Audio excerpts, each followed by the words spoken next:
wind had been wrong all day. Lyra felt it before she heard anything, before the noise of the village reached her ears, or the smell of pine smoke drifted from the cook fires. She felt it in the base of her spine, a low and steady hum, like a string pulled too tight on an instrument nobody was playing. She had felt things like this before, small warnings that arrived before storms, or before the elders called a pack meeting nobody had been invited to. But this was different. This was not a warning of weather.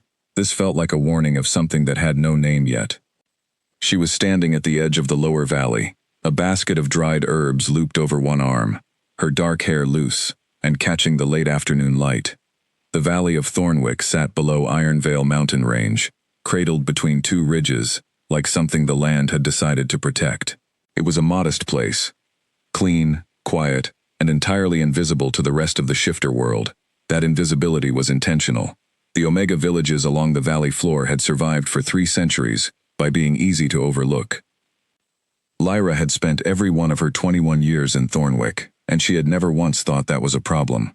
She turned back toward the village, the basket swinging at her side, and told herself the strange feeling in her spine was tiredness. She had been up since before dawn. The herb garden needed tending, the root cellar needed restocking, and old Marin had asked her to deliver a poultice to the family at the far end of the lane. Lyra had done all of it without complaint, the way she always did, because doing things without complaint was one of the few forms of control she had. The village square was busy when she arrived.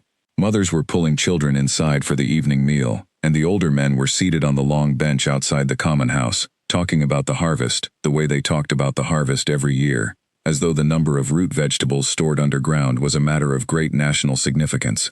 Lyra passed them with a nod. They nodded back. Nobody asked where she had been or what she had been doing. In Thornwick, girls who kept to themselves were left to themselves, and that was an arrangement Lyra had spent considerable energy cultivating.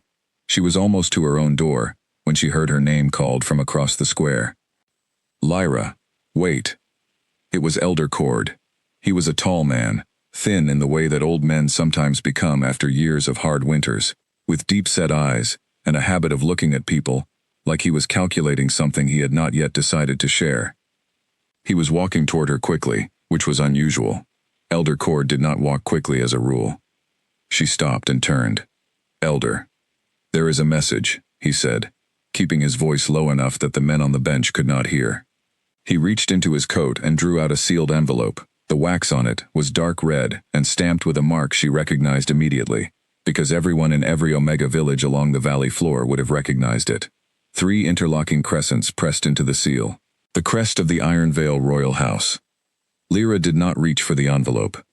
What is this? She asked, though she suspected she already knew enough to not want to hear the answer. A summons, Cord said quietly. From the palace. You are to present yourself at the great summit as part of the servant staff. You and 4 others from the village have been selected. Selected, she repeated. It is an honor. The palace does not often request Thornwick residents. Lyra looked at the envelope. She looked at the seal. She looked at Cord's face, which was carefully arranged into the expression he used when he had already decided something and was waiting for her to arrive at the same conclusion, without being told directly. She had seen that expression many times. It was the expression of a man who believed he was being kind by not being honest. When do we leave? She asked. In 3 days, he said. The summit begins in 5. She took the envelope then. Not because she wanted to, but because in Thornwick, as in every Omega village along the valley floor, a summons from the royal house was not actually a question. It arrived in the shape of an invitation and carried the weight of a command, and everyone knew the difference between those two things even if nobody said it out loud. That night, Lyra sat at the small table in her home, with the unsealed envelope in front of her, and a cup of tea she had forgotten to drink. The letter inside was formal and brief. She was requested at Ironvale Palace as serving staff for the duration of the Great Pack Summit. She would be housed, fed, and compensated. The summit was a gathering held once every 5 years, when the alpha leaders of every major pack territory came together, under the roof of the 3 ruling kings, to negotiate borders, trade routes, and pack law. It was the most important political event in the shifter world. It was attended by hundreds of guests and required dozens of serving staff. She was going to be one of the people carrying trays. Lyra folded the letter, put it back in the envelope, and told herself that was fine. She would go, she would work, and she would come home. 3 weeks at the most. She had managed more complicated things than 3 weeks of carrying trays for people who would not bother to learn her name. She just had to keep her head down. That was all. She had no way of knowing, as she blew out her candle and lay down in the dark, that the thing she had felt in her spine at the edge of the valley that afternoon was not tiredness at all. It was the distant vibration of a fate she could not yet see, pulling toward her the way a tide pulls toward shore, patient and enormous, and entirely indifferent to whether she was ready. 3 days later, the group from Thornwick arrived at Ironvale. There were 5 of them, as Court had said. Lyra knew the other 4 by sight, if not by close friendship. Owen was a quiet young man of about 23 who had volunteered, apparently out of genuine curiosity about the palace. Clara and Bess were sisters in their late 20s who did most of the village's laundry and seemed to approach the summons with the same practical energy they brought to everything. And Pip, a girl of 18, who was so nervous she had barely spoken the entire journey and kept gripping the strap of her travel bag, as though it might try to run away. The road to Ironvale climbed steadily from the valley floor into the foothills, and by the time the palace came into view, even Lyra, who had been trying very hard to feel nothing about any of this, felt her breath catch. It was not what she had imagined. She had imagined something cold and imposing, all stone walls and iron gates. What stood at the top of the hill was certainly large, certainly stone, and certainly walled, but it was not cold. It sat against the mountain behind it like something that had grown there naturally, and the late afternoon sun hid it in such a way that the stone looked almost amber. Torches were already being lit along the outer walls, even though the sun had not fully set. There were guards at the main gate, and beyond them, the movement of dozens of people preparing for an event of considerable size. They were met at the servants' entrance by a thin, brisk woman named Hilda, who wore a ring of keys at her waist, and moved as though she had somewhere more important to be at all times. She looked the 5 of them over with the speed of someone accustomed to assessing usefulness in seconds, assigned them rooms in the lower hall, gave them their duties, and told them that the summit guests would begin arriving in 2 days. Until then, they were to help prepare. Lyra was assigned to the Great Hall. Specifically, to the preparation of the long-serving tables that ran the length of the space. She was to assist with linens, with the arrangement of candelabras, with the placement of decorative greenery. It was entirely unremarkable work, and she threw herself into it with a gratitude she would not have been able to fully explain. The Great Hall itself was extraordinary. It was the largest single room she had ever stood in, with a ceiling so high that the upper details disappeared into shadow, and a floor of pale stone that had been polished until it reflected the torchlight like water. At the far end of the room, elevated on a low platform, stood 3 thrones. She had heard about the Triplet Alpha Kings of Ironvale her entire life, the way everyone in the shifter world had heard about them, because 3 alphas ruling as one was not a thing that happened, and when it did happen, it became the kind of story that passed from pack to pack, until everyone knew the broad shape of it, even if they did not know the details. The brothers had ruled jointly since they were 24 years old, when their father died during the winter campaign against the northern packs. They had stepped into power together, and had held it together for 6 years, and every pack in every territory had spent those 6 years adjusting to the reality that the Ironvale throne was not going to crack under the weight of shared authority the way everyone had expected. The 3 of them, people said, were not simply brothers. They were parts of a single thing, a power that was greater as a whole than any of its pieces could have been alone. Their names were Kale, Rowan, and Dax. Lyra had never expected to be in the same building as them. She finished arranging the candelabras and moved on to the greenery, working her way down the long table with a kind of focused efficiency that kept her thoughts manageable. Around her, other staff members came and went. Nobody paid her any particular attention, which was exactly how she preferred things. She was near the far end of the table, the end closest to the 3 thrones, when the door at the back of the platform opened. She did not look up immediately. She was focused on getting the angle of a branch of dark holly correct, but she heard footsteps, and then she heard the sound of the door closing, and then she heard a voice say something low and brief that she could not make out, and then the footsteps came closer. She kept her eyes on the holly. The footsteps stopped. And then, without warning, something hit her in the chest. that had nothing to do with physical contact. It was not a sound. It was not a smell. It was not anything she could have pointed to or described with ordinary words. It was the feeling of something very large becoming aware of her, all at once, from a direction she had not been watching. She looked up. There were 3 of them standing at the edge of the platform, looking down at the hall. They were identical in the way that photographs of the same person taken from different angles might be identical, the same height, the same strong build, the same dark hair. But even from where she stood, 20 feet away, and below them on the hall floor, she could tell they were not actually the same. The one on the left held himself with a tension that radiated even at rest, like a drawn bow. The one in the middle was very still, in a way that felt deliberate, like stillness was something he had chosen, rather than something that had simply settled on him. The one on the right was leaning slightly against the pillar behind him, with his arms crossed, and even across the distance, she could see that he was almost smiling. None of them were looking at the hall. All 3 of them were looking at her. The one on the left stopped moving entirely. The one in the middle turned his head very slowly, like someone hearing a sound they cannot immediately locate. The one on the right uncrossed his arms and stood up straight. Lyra looked back at her Holly. Her hands had gone very still. The hum in her spine, which she had managed to mostly ignore for 3 days, had come back with a force that made her jaw tighten. She heard one of them step down from the platform. She did not look up. She heard the footsteps cross the hall floor. Slow, deliberate, each one landing with the kind of calm certainty that belongs to people who have never needed to hurry, because the world has always waited for them. They stopped close enough that she could have reached out and touched a pair of boots if she had wanted to. She did not want to. Very slowly, she looked up.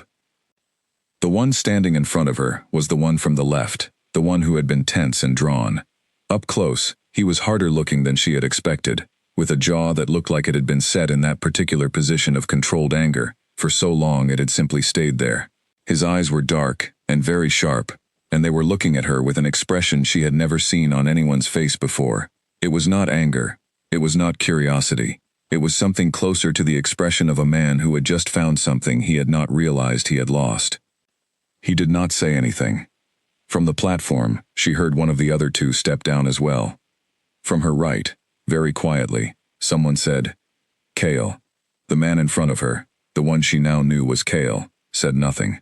He just kept looking at her, and the expression on his face was shifting into something more complicated and more controlled, and she could see him pulling himself back into whatever version of himself he normally presented to the world.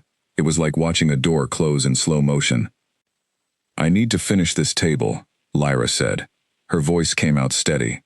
She was proud of that. Kale blinked. Something passed across his face so quickly she almost missed it.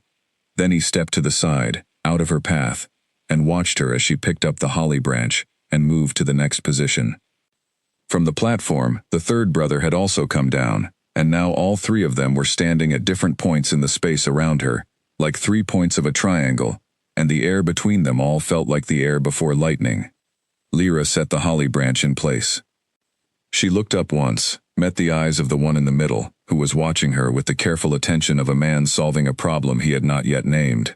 She looked at the one who had almost been smiling, who was not smiling now. She looked at Kale. "Is there something you need?" she asked. None of them answered. Lyra picked up the last piece of greenery, placed it with precision, and smoothed the linen beneath it. "Then I have other work to do," she said, and walked out of the great hall with her back straight, and her hands perfectly steady, and the hum in her spine, singing like a struck bell. It was not until she reached the corridor and turned the corner that she let herself lean against the stone wall and breathe. Something had just happened. She did not know what to call it. She did not know what it meant.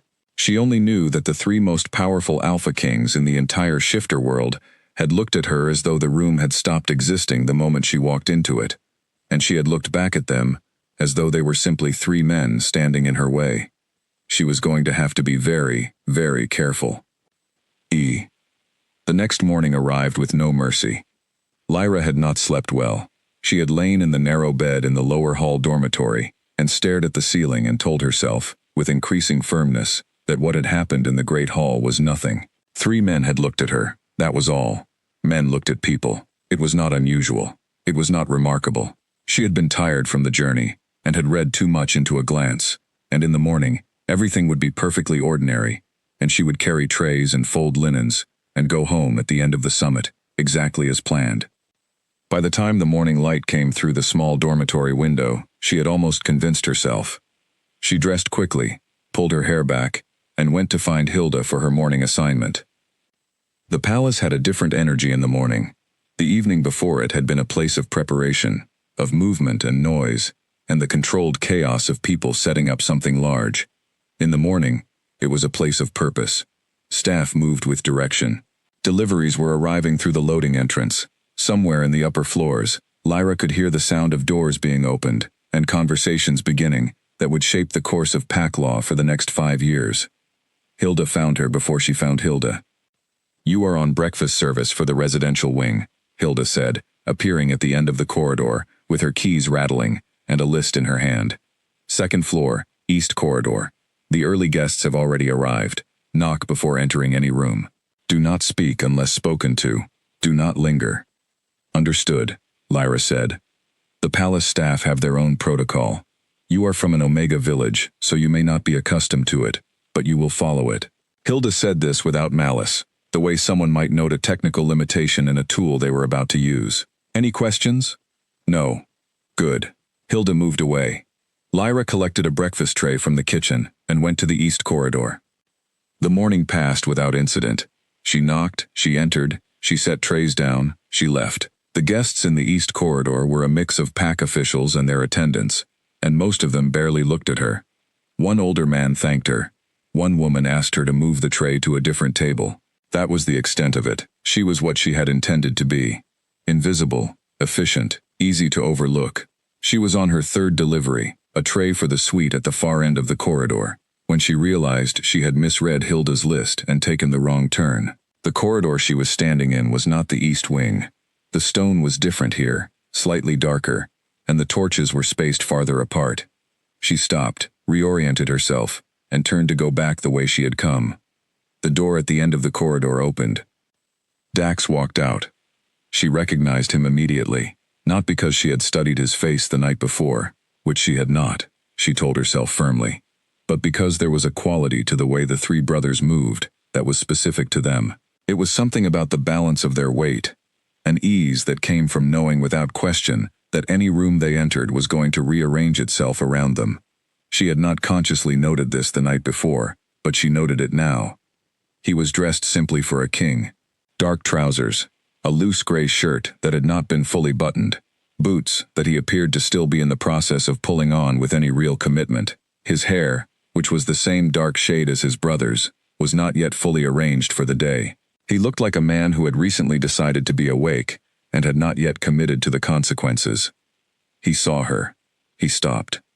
They looked at each other across about 15 feet of dim corridor. "Wrong corridor," she said, holding up the tray. "I took a wrong turn. I was just leaving."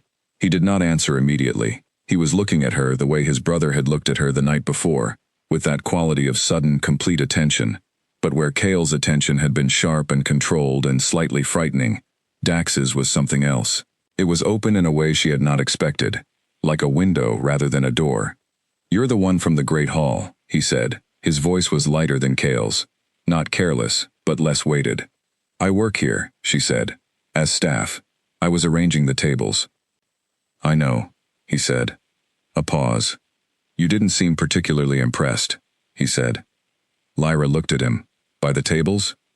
Something moved across his face that might have been the beginning of a real smile.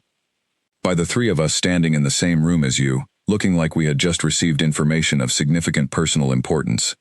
She adjusted the tray in her hands. "I had work to finish." "Yes," he said, "I noticed." She was not sure what to do with that. She was not sure what to do with any of this, with the fact that the corridor was very quiet and there were no other staff members within earshot, and one of the three Alpha Kings of Ironvale was standing in his half-unbuttoned morning shirt, looking at her like she had said something interesting, simply by existing. "If you will excuse me," she said. "Of course," he said, and stepped to the side, out of her path. She walked past him. She was very careful not to hurry. "What's your name?" he called after her. She kept walking. "Lyra," she said. Dax, he said, as though she had asked. She turned the corner and went back to the correct corridor and delivered the breakfast tray, and told herself that none of this was going to become a problem. The summit opened formally that evening. Lyra had not expected to be in the Great Hall for it. She had expected to be in the kitchen, or the lower corridors, or anywhere that was not the room where the entire political leadership of the shifter world was going to gather under the watch of 3 Alpha Kings. But Hilda's list said otherwise, and Lyra was not in a position to argue with Hilda's list. She was assigned to the serving line along the eastern wall. Her job was to ensure that the trays of food along that section of the table remained full, and that the used plates were removed promptly. She was to be quiet, steady, and fast. She was good at all 3 of those things. The Great Hall filled up quickly. She had never seen so many alphas in one space. She had known, intellectually, that the summit gathered the leadership of every major pack, but knowing a thing and standing in the room where it was happening were different experiences. The hall was full of people who carried power the way some people carried their own weather, visibly, as an extension of themselves, and the combined effect of it was something close to pressure. The air felt denser than it should have. She kept her eyes on the serving table and her hands busy. The 3 brothers arrived together, as she had expected. They came through the main doors at the far end of the hall, and walked to the platform with the kind of unified movement that made it clear they had been doing everything together for their entire lives. The hall quieted as they entered, not completely, but noticeably, the way a room quiets when something that commands attention has arrived. They took their places on the platform. Their advisor, a gray-haired man with the bearing of someone who had been managing important people for decades, began the formal opening address. Lyra kept her focus on the table. She was aware, on the edge of her attention, that the table was near the eastern wall, and the eastern wall was not far from the platform, and she was therefore closer to the brothers than she had been the night before. She was very deliberately not thinking about that. She was refilling a tray of sliced bread when she heard the voice of the pack leader from the Greyfen territory ask a question about border rights in the northwestern corridor, and she heard Kale's voice answer him. She had not heard Kale speak at length before. In the Great Hall the night before, he had said nothing directly to her, and the single word his brother had said to him had come from a distance. She had not been prepared for his voice. It was low and very direct, and completely without hesitation, the voice of a man who did not construct sentences slowly, and did not second-guess them once they were out. He spoke with the kind of authority that did not need volume to carry weight. She put the bread tray down more carefully than was strictly necessary. Across the hall, Rowan, the middle brother, was speaking now to the representative from Coldfen Pack, something quiet and measured that she could not hear from this distance. She watched him for a moment without meaning to. Where Kale's authority was like something sharp, Rowan's was more like depth. He spoke and people leaned in, slightly, automatically, not because they were afraid to miss something, but because they did not want to. Dax was talking to 2 pack leaders at the edge of the platform, in what appeared to be a conversation that had nothing to do with the formal proceedings. One of the pack leaders was laughing. Dax was not laughing, but he looked like the kind of person who had just said something funny, and was entirely aware of it. Lyra realized she had stopped moving. She picked up a serving cloth and began moving again. The evening wore on. Speeches were made. Agreements were outlined. The formal part of the summit required the kind of sustained attention that most of the guests appeared to manage with practiced ease, and Lyra gradually fell into the rhythm of her work, which helped. Moving helped. Having something specific to do with her hands was a form of anchor. It was during the 3rd address of the evening, when the representative of the Stonepath Pack was making a long point about waterway access, that Lyra noticed the woman.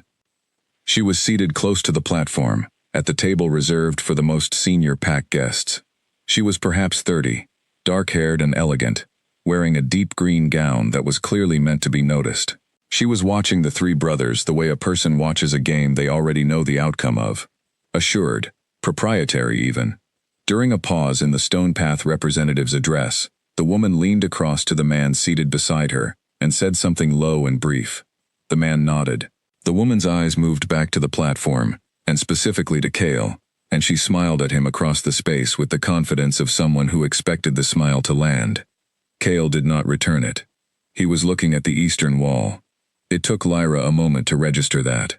When she did, she went very still, and then made herself move again. because standing still while a king watched her across a crowded hall was exactly the kind of thing she had promised herself would not happen. She moved to the far end of the serving table. His gaze followed her. She picked up a cloth and busied herself with something entirely unnecessary. From the platform, she heard a very slight sound that might, in another context, have been someone exhaling sharply through their nose. It could have been anything. It meant nothing. She kept her eyes on the cloth and her thoughts on the task. When the formal portion of the evening finally ended and the hall shifted into the looser, conversational mode of a formal dinner, Lyra took her first opportunity to slip away to the kitchen, on the pretense of collecting another tray. She stood in the kitchen for 2 minutes longer than was strictly necessary, let the noise of the hall recede behind 2 stone walls, and breathed. Hilda appeared. "You are still needed at the table." "Yes," Lyra said. "I'm going." She went back. The dark-haired woman in the green gown was talking to Dax now, having found her way to the platform during the break in formality. Dax was listening to her with the expression of someone who is being polite because they were raised well, which was slightly different from the expression of someone who was actually interested. He said something brief, and the woman laughed, and Dax looked across the hall. He found Lyra in approximately 3 seconds. She looked away. She heard the woman laugh again, and then she heard footsteps, and then the evening continued, and Lyra told herself that whatever was happening was not her problem, and not her concern, and was entirely contained within the space of these 3 weeks, after which she was going home. She told herself this firmly enough that she almost believed it. Almost. What she could not tell herself, because it would have been an obvious lie even inside the privacy of her own thoughts, was that she had not noticed them, not the careful, controlled weight of Cale's attention, not the open, surprising quality of Dax's humor, not the way Rowan had looked at her for exactly 1 second across the length of the hall, before looking away with the deliberateness of someone choosing not to stare. She had noticed all of it. That was the part that worried her. Later that night, when the hall had emptied and the staff had begun the work of clearing and resetting, Lyra found herself alone at the far end of the great table for a few minutes, while the other staff worked closer to the doors.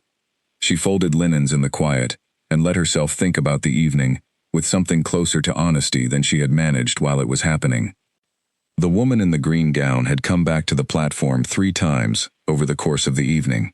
Each time, she had directed most of her attention to Cale, who had engaged with her briefly, formally, and with a politeness that looked like it cost him something. The woman's name, Lyra had gathered from overheard conversation, was Sarah, and she was the daughter of the Greyfen Pack's senior advisor, which made her exactly the kind of woman who would attend a summit and position herself within view of 3 unmated alpha kings. None of the brothers had sought her out. Sarah had done all of the seeking. Lyra folded a linen and told herself this was not interesting to her. It was interesting to her. She folded another linen and told herself that it being interesting to her was simply a function of the unusual situation she was in.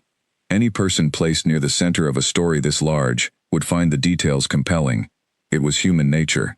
It was curiosity. It was not anything else. The door behind her opened.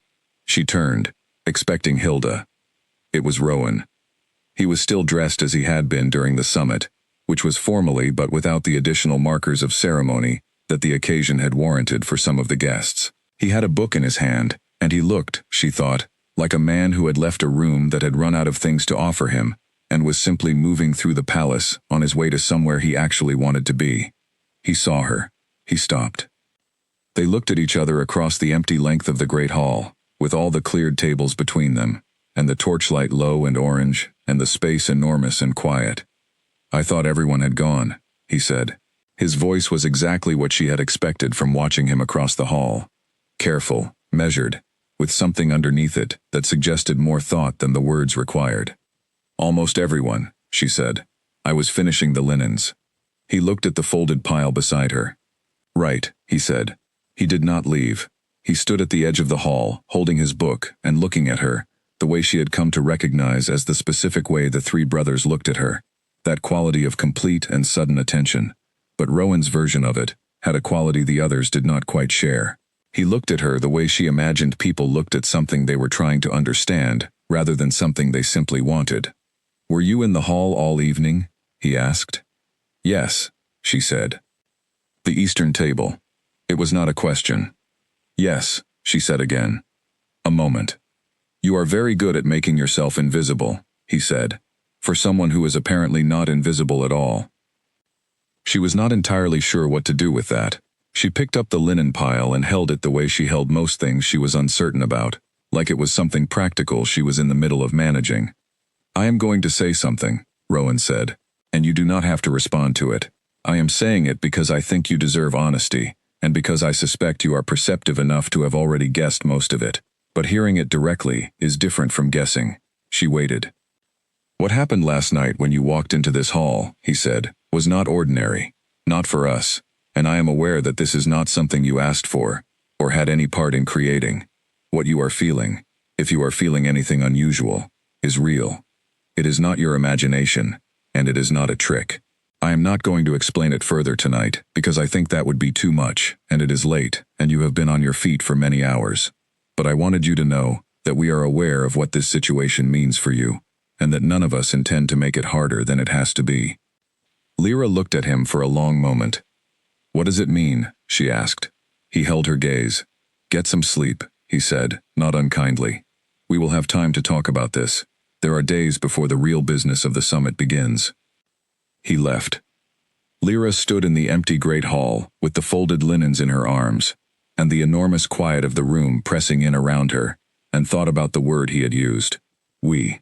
Not I. Not they. We. As though the three of them, for all their differences, were still operating from a single place when it came to her. She put the linens away, checked that all the candelabras were safely extinguished, and walked back to the dormitory in the lower hall. She lay down in the narrow bed. She stared at the ceiling. Outside the window, the mountain was dark and enormous against the sky. She was not going to be able to simply carry trays and go home.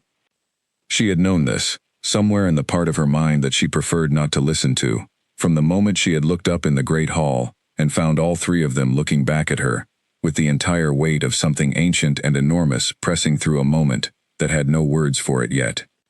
She just had not been ready to admit it until now. She closed her eyes. She breathed. She made a decision that was the only decision that had ever made sense to her when things became complicated, and large, and impossible to manage from the outside. She would learn everything she could. She would understand what she was dealing with before she responded to it. She would not be swept. She would not be claimed. She would be the person who knew the most in any room she entered, including this one, and then she would decide what to do with that knowledge. It was the only kind of control she had ever truly trusted. She held on to it now like a promise she was making to herself, in the dark, in a palace she had not chosen, 3 days before everything changed. The summons came the following morning. Not a letter this time. Not a sealed envelope delivered by an elder with a carefully neutral expression. This time, it was a palace attendant, young and formal in Iron Veil livery, who appeared at the dormitory door, while Lyra was lacing her boots, and said that she was requested in the East Study at the 2nd hour. The East Study. Not the Great Hall, not the kitchen, not anywhere that suggested she was being asked to carry something, or arrange something, or serve something, to someone who would not look at her face while she did it. She finished lacing her boots, and said she would be there. The other girls in the dormitory were looking at her. Clara and Bess exchanged a glance that they thought was subtle, and was not. Pip had gone very still in the way that she went still whenever something happened that she did not understand, and was trying to decide if it was dangerous. Even Owen, who slept in the adjoining room and had heard the knock, appeared in the doorway, with an expression that was carefully arranged into something neutral. It is probably about the table assignment, Lyra said, to no one in particular. Hilda mentioned she was reorganizing the East Wall service. This was entirely untrue. Nobody believed it, but it gave everyone something to pretend to believe, which served the same function. She walked to the East Study alone. The palace was quieter in the morning hours, before the summit business began for the day, and the corridors of the upper floors were long, and slightly cool, and lined with the kind of portraits that old stone buildings accumulate over centuries, faces that had once been important, looking down at faces that were currently passing through. Lyra kept her eyes ahead, and her pace even, and told herself that whatever was waiting in the East Study was something she could handle, because she had yet to encounter something she could not handle, and she saw no reason to believe today would be the exception. She knocked at the east study door. "Come in," said a voice she recognized. Rowan was behind a large desk that was covered in books and papers, with the specific disorder of someone who knows exactly where everything is, and would be deeply irritated to have it organized. He was reading something when she entered, and finished the sentence before he looked up, which she noted as being either extremely rude, or a sign that he respected her enough not to perform urgency for her benefit. She had not yet decided which. He set the page down. "Thank you for coming." "I was requested," she said. Attending seemed advisable. Something in his expression shifted very slightly, a movement that was not quite a smile but was adjacent to one. "Sit, please." There was a chair on the other side of the desk. She sat. For a moment he simply looked at her, and she had the feeling again of being studied by someone who was genuinely trying to understand something rather than simply assess it. It was an unusual feeling. Most of the people in her life who looked at her carefully were looking for information they wanted to use. Rowan looked like he was looking for information he wanted to think about. "I am going to tell you the truth," he said. "Not a version of it. Not a managed version, designed to be easier to hear. The full truth, because I think you are someone who would rather have it than not, and because what is happening is already too significant to manage with half measures." "All right," she said. He folded his hands on the desk. "You are our fated mate. All three of us. You are the fated mate of Triplet Alpha Kings, which is an event so rare that the last documented case was 300 years ago. You are an Omega of specific bloodline, a bloodline that the moon recognized when it was deciding where to place this bond, and the three of us felt you the moment you walked into the Great Hall 2 evenings ago. Not one of us, all three." Lyra sat with this for a moment. She had suspected something like it. She had told herself not to suspect something like it, because suspecting it and having it be true were two different things, and she had preferred to stay in the space between them. But here was the truth, sitting across a desk from her in a room full of books, and it was exactly what she had suspected. She said nothing yet. Rowan continued. "Under pack law, this triggers a claim process. The fated bond between an Omega and an Alpha, or in this case 3 Alphas, carries specific legal weight. There are protocols. There would normally be certain expectations placed on you." He paused.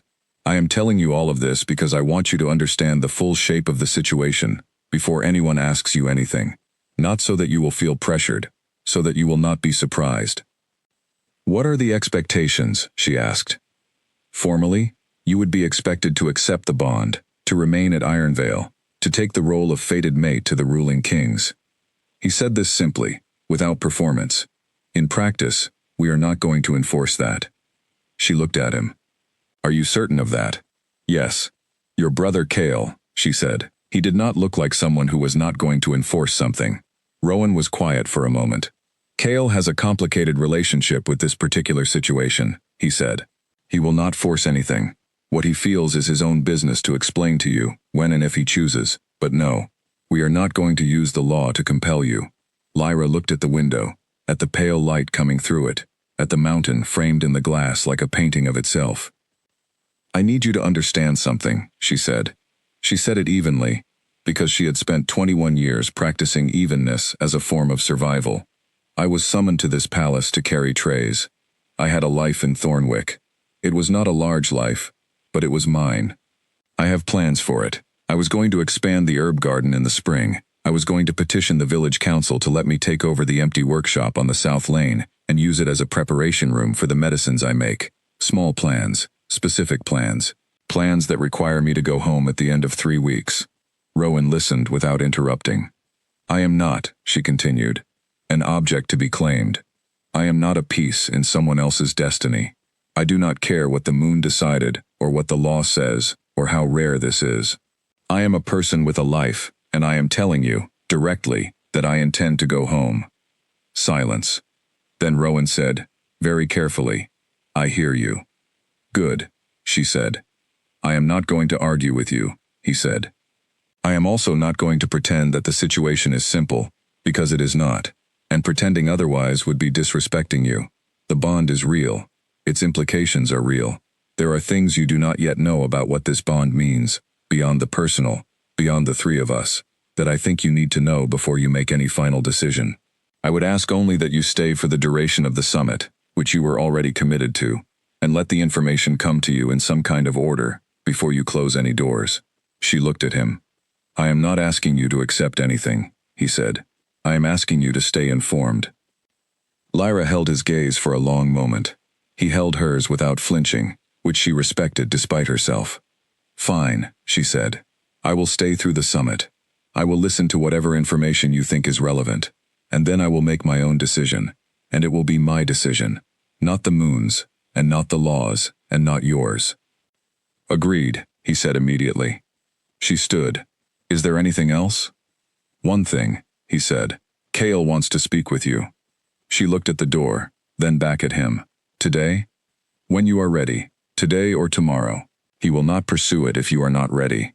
She thought about the man she had seen in the great hall, with his tight jaw and his drawn bow tension, and the expression of someone who had found something he had not known he had lost, and was still deciding how to feel about it. Tomorrow, she said. I will let him know. She left. The corridor was the same as it had been going in, long and cool and lined with old portraits, but the walk back to the dormitory felt different from the walk there.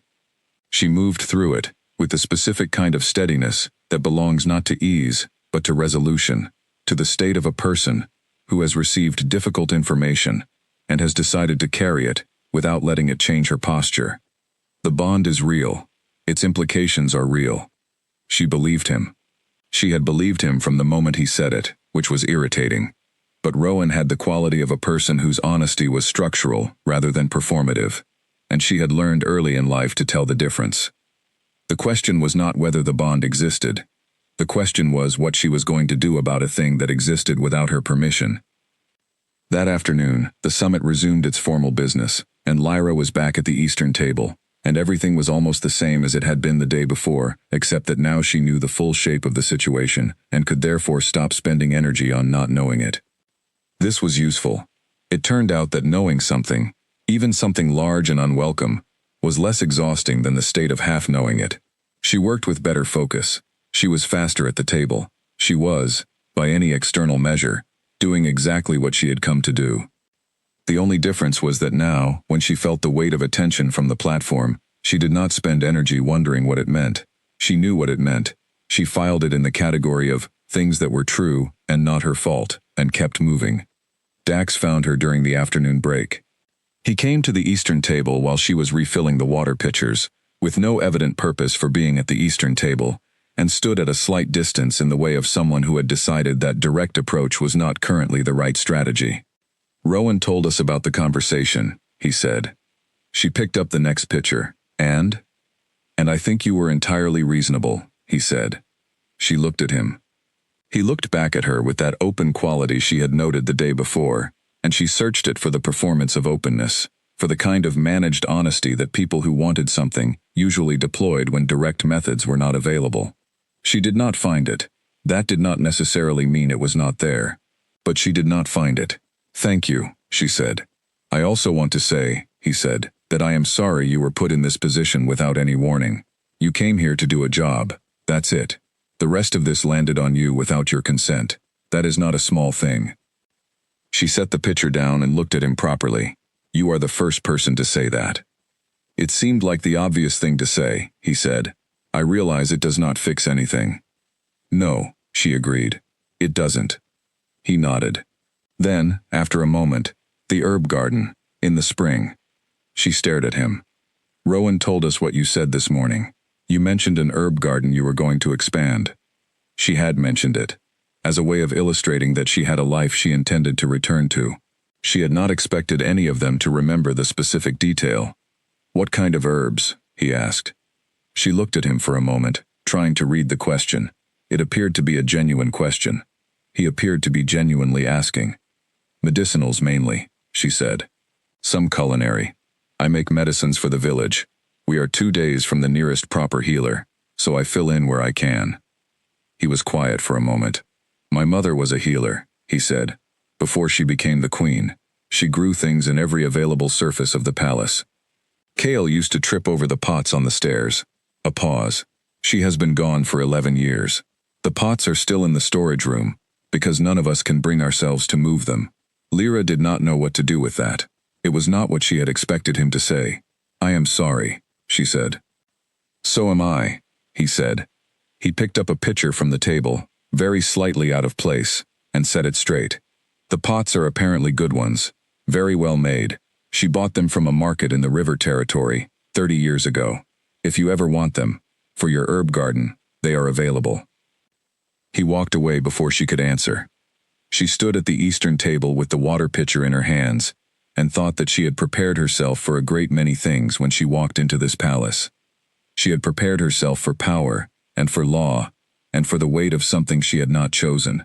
She had not prepared herself for a man who told her about his mother's herb pots. She was going to have to keep being very, very careful.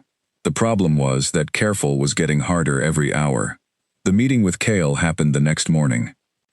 Lyra had requested it for after her first morning assignment, which gave her until the 9th hour. She used the time before it the way she usually used time before something she was not looking forward to. She worked, steadily, and without pause, until the work ran out. At the 9th hour exactly, she knocked on the door of the study she had been directed to. This one was different from Rowan's east study. It was larger, more angular, and had the feeling of a room in which decisions were made, rather than a room in which things were considered. There were maps on the wall. There were shelves of bound documents rather than books. The desk was clear, except for a single open file, and Kale was standing at the window, looking out at the training ground below. He turned when she entered. In the morning light, he looked slightly different from the Great Hall version of him. Not softer, exactly, but more specific. The controlled anger she had noted on his face the night she arrived was still there, but in the daylight, it was easier to see that it was not anger at her, and possibly not anger at all in the usual sense. It was something closer to the expression of a person who is in the habit of holding something large at a very careful distance from everything around them, not because they are dangerous but because they are afraid of what they might do if they stopped holding it. She had not expected to see fear in any of them. She filed that away. "Thank you for coming," he said. His voice was the same as it had been in the Great Hall, low, direct, no wasted words. "You wanted to speak with me," she said. "Yes." He gestured to the chair across from the desk, the way his brother had, and she sat, the way she had with his brother, and thought briefly about how strange it was to be having parallel conversations, in parallel studies, with two versions of the same face, saying different things, in different registers. Kale did not sit. He stood at the end of the desk with his arms loose at his sides and looked at her. "I am not going to make a speech," he said. "I am not good at speeches. Rowan is better at them. I am better at being direct, which is not always the same thing as being kind, so I am going to try to be both, and you will tell me if I am failing at one of them." She felt something odd in her chest that might have been the beginning of the urge to smile. She suppressed it with moderate success. "All right," she said. "I know what this situation looks like from where you are standing," he said. "A person with no power, called to a place she did not choose, told that her life has been assigned a direction she did not select, by a system she did not create. I know it looks like that, because it is exactly that, and I have no intention of dressing it up as something else." She waited. "I also know that my first instinct when I saw you in the Great Hall was not the instinct of someone who was thinking about what this meant for you," he said. "It was the instinct of someone who had just experienced something overwhelming, and had defaulted to the part of himself that is used to dealing with overwhelming things by controlling the situation. I am aware that is not appropriate. I am telling you, so that you know I am aware of it." Lyra looked at him for a moment. "You walked down from the platform and stood in front of me," she said, "and then you stood there and said nothing." "Yes," he said. "That was quite alarming." "I imagine so." The muscle in his jaw moved. "I could not decide what to say. That does not happen to me often." "What did you want to say?" A pause, a longer one than she had expected from a man who claimed to be direct. "I wanted to say that I have been leading this pack for 6 years, he said, "and in those 6 years, I have not once done anything, for a reason that was personal, rather than strategic, because I learned very young that personal reasons are the kind that get people killed, and I did not want any more people to die, because of decisions I made, mad based on what I felt, rather than what I knew. And then you walked into this hall, and the first feeling I had was not strategic at all. It was entirely personal, and I did not know what to do with that." Silence. "So you stood there," she said. "So I stood there," he confirmed. She looked at her hands in her lap. She looked at the maps on the wall. She looked back at him. "Someone died," she said, not a question. He was still for a moment. "Yes. An Omega, connected to a previous bond." His jaw was tight. "Not a fated bond. A chosen bond. 3 years before I took the throne. She was taken during the Northern Campaign." He said it with the specific flatness of someone who has said a painful thing many times before, and has learned to say it without the emotion attaching to the words, because the alternative is to not say it at all, and that has its own cost. "I am sorry," Lyra said. "It was a long time ago," he said. "That does not always make it shorter," she said. He looked at her, with an expression that shifted so quickly she almost missed it. Something opening, and then closing again, with the speed of a person who is not ready to be seen doing that particular thing. Then he nodded once.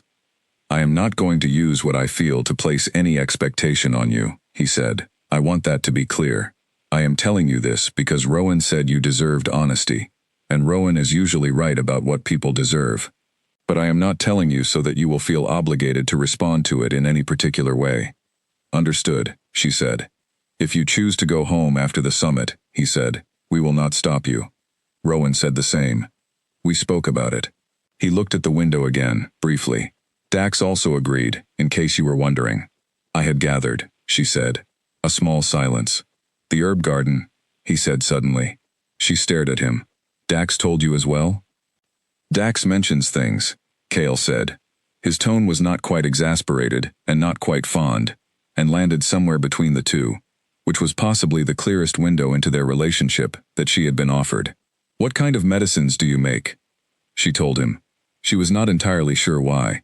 She had not intended to, but he had asked, and his attention was very complete and specific, the kind of attention that expects real answers, and she had found herself describing the system she had built in Thornwick, the root cellar stock, the drying racks, the preparation tables she had built herself from salvaged wood, the way the village had come to rely on her without quite acknowledging it, the satisfaction of that.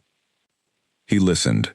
He asked one question, about the availability of certain mountain plants she used, and the question was specific enough that she asked how he knew about them, and he said his mother had used the same ones, and for a moment, they were both quiet, in the particular way of two people who have landed somewhere they did not intend to go, and are deciding whether to acknowledge it. She left the study an hour later. The morning was bright outside the corridor windows. The summit noise was already building from the great hall, the start of another day of critical decisions being made by people with the authority to make them. Lyra stood in the corridor for a moment. She thought about the 3 studies she had now sat in, and the 3 different versions of what was apparently one shared concern, offered to her in 3 entirely different registers. She thought about the herb pots in the storage room. She thought about the way Cale's expression had shifted when she said that a long time ago does not always make something shorter. She thought about what Rowan had said. There are things you do not yet know about what this bond means, beyond the personal. She had agreed to stay through the summit and listen. She was still going home at the end of it. She was still going to make her own decision. But she had also spent a morning talking to a king who apologized for standing in her way, and before that, she had been told about herb pots by a man whose mother had grown things on every available surface of a palace, and before that, she had been given honesty from the quietest of 3 men, who had no reason to offer it, and had offered it anyway. She was still going home. She was just finding it harder to remember exactly why. The messenger arrived from the Ashvale territory on the 4th day of the summit. He came through the main gate at mid-morning, in full Ashvale livery, with a sealed letter, and the expression of someone who knew he was carrying something that was about to change the temperature of a room significantly, and had made his peace with it.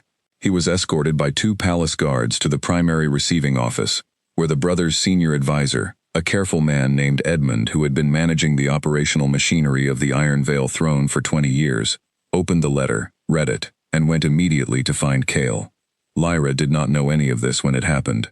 She was in the kitchen doing nothing more complicated than helping to sort the midday service arrangements, listening to Bess explain a disagreement she was having with one of the permanent kitchen staff about the correct way to fold a serving napkin, which was a disagreement with several layers and significant emotional depth given the number of times Bess had apparently been told she was doing it incorrectly. The first sign that something had changed was that the kitchen noise level dropped. Not suddenly, but in the way that a room adjusts when people sense something outside it, a shift in the current. The permanent kitchen staff began moving with slightly less ease. Edmund appeared at the kitchen doorway, saw Lyra, and his eyes went to her in a way that had nothing to do with napkins. He left before she could ask him anything. She looked at Bess. Bess had also noticed, and was looking back at her with wide eyes. "Something is happening," Bess said. "Something is usually happening in a palace," Lyra said, and returned to the sorting.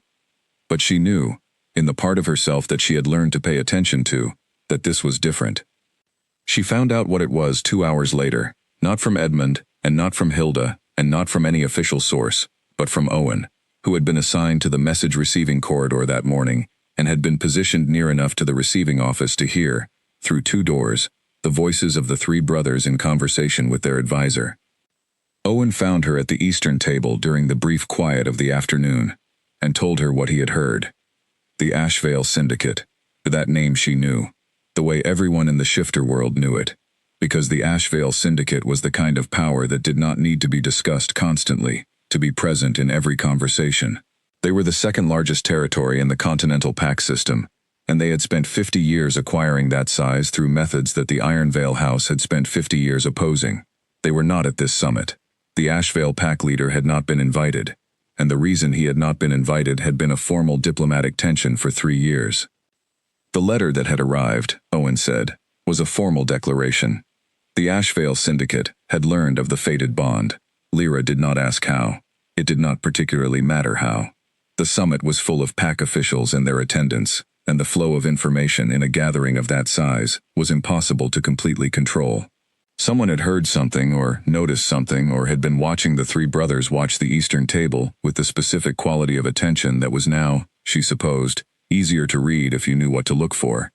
The letter invoked an old Pact law. An Omega who had not yet formally accepted a bond could be courted by any Alpha of standing who declared their intent within the window before the bond was sealed. The Ashvale Syndicate was not personally interested in Lyra. Owen made this clear with the careful phrasing of someone who had been listening very hard and was reporting accurately. The Syndicate was interested in the leverage that controlling the fated mate of the Ironvale Kings would provide. The letter formally nominated 2 Ashvale Alpha candidates for the contested claim.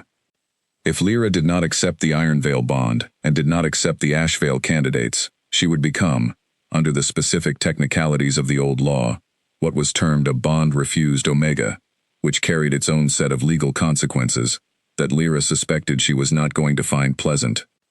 Owen finished telling her this. Then he said, "Are you all right?" She realized she had stopped sorting.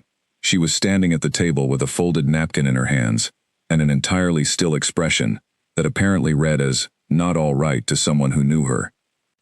"Yes," she said. She set the napkin down. "Thank you, Owen." He nodded, gave her the look of someone who had delivered bad news as carefully as they knew how to, and was now unsure if they had done the right thing, and went back to his corridor assignment. Lyra picked up the napkin again. She set it down again. She looked at the table. She was not frightened. She told herself this clearly. She was not frightened. What she was furious.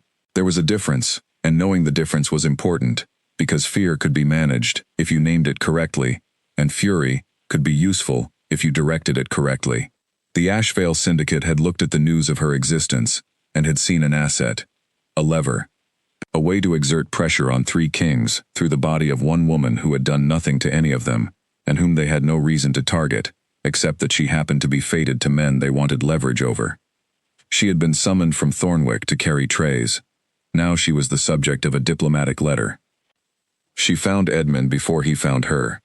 He was in the east corridor, moving with purpose in the direction of the Great Hall, and he clearly had not expected her to appear in his path, because he stopped with an expression that briefly lost its composure before he recovered it. "The Ashvale letter," she said. A pause. "You should not have information about that yet." "No," she agreed. "But I do. I want to know what the law actually says. Exactly. Not a managed version of it." Edmund looked at her for a moment with an expression that was hard to read.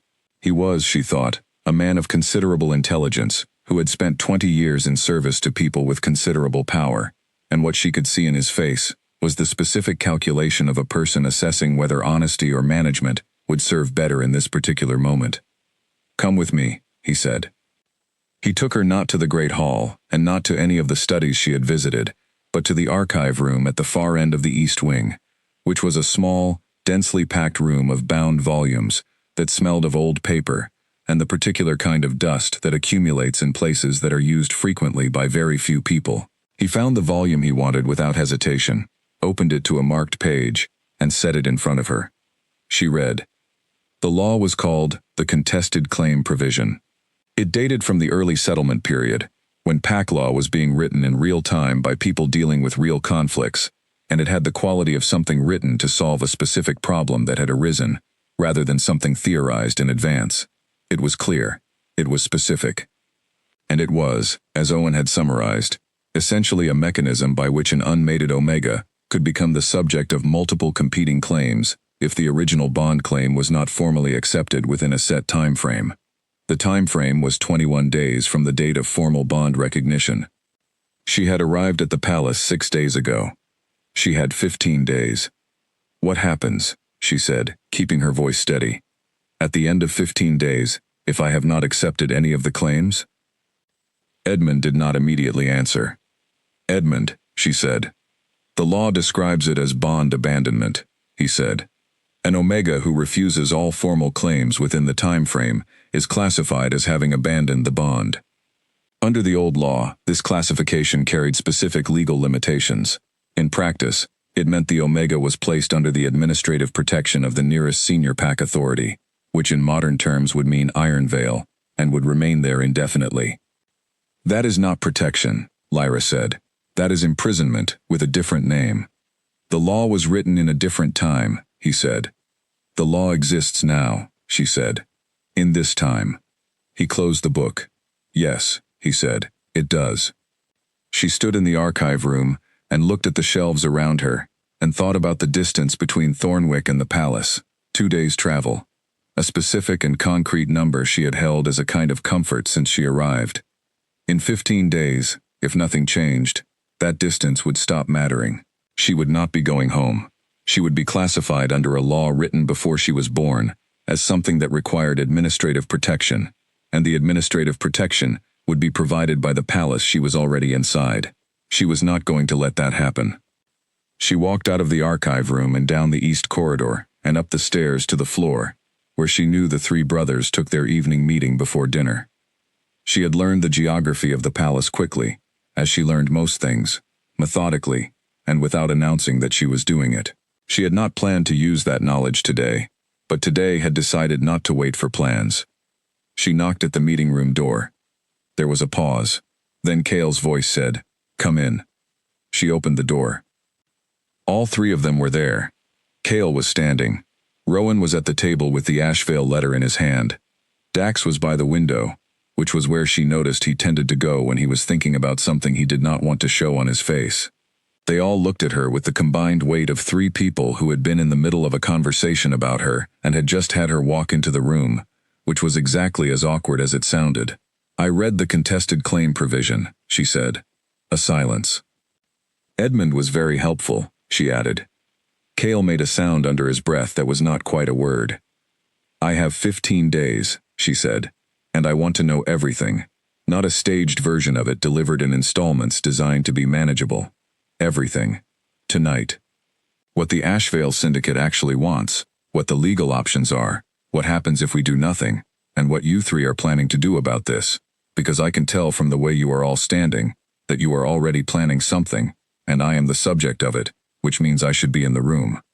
Rowan put the letter down. He looked at Cale. Cale looked at Dax. Dax turned from the window. "She's right," Dax said. Cale pulled out the chair at the head of the meeting table. Not his own chair, the one across from his. "Sit down," he said to Lyra, and then, which was different from any of the other times he had spoken to or about her, "Please." She sat.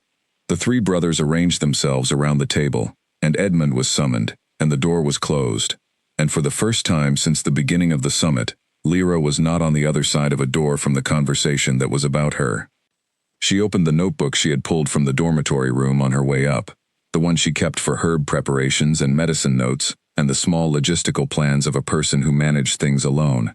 And she wrote at the top of the first empty page, in her clear, practical handwriting, 15 days. She underlined it. Then she looked up and said, "All right, tell me everything."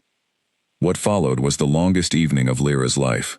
Edmund laid out the legal framework in full, and then he left, because the conversation that came after it required fewer people, and more honesty than formal advisors were generally suited for. The four of them remained at the table as the light outside the window shifted from afternoon to evening, and the palace sounds around them changed their register. The Ashvale Syndicate's interest was not, as she had suspected from Owen's summary, personal. She was a variable in a political calculation, the same way a border river was a variable, or a mineral deposit was a variable, something with value not in itself but in what it allowed someone who controlled it to do. The syndicate's pack leader, a man named Harlan who Cale described with the specific flatness of profound contempt, had spent 3 years looking for a mechanism to force Ironvale to the negotiating table on terms Ironvale had repeatedly refused. The fated bond was that mechanism.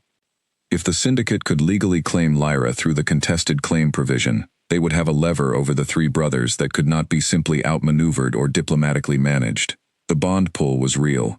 The legal weight of an Omega under contested claim was real. And Harlan had enough lawyers who had spent enough time with old pack law to know exactly how to use both. "He does not want me," Lyra said.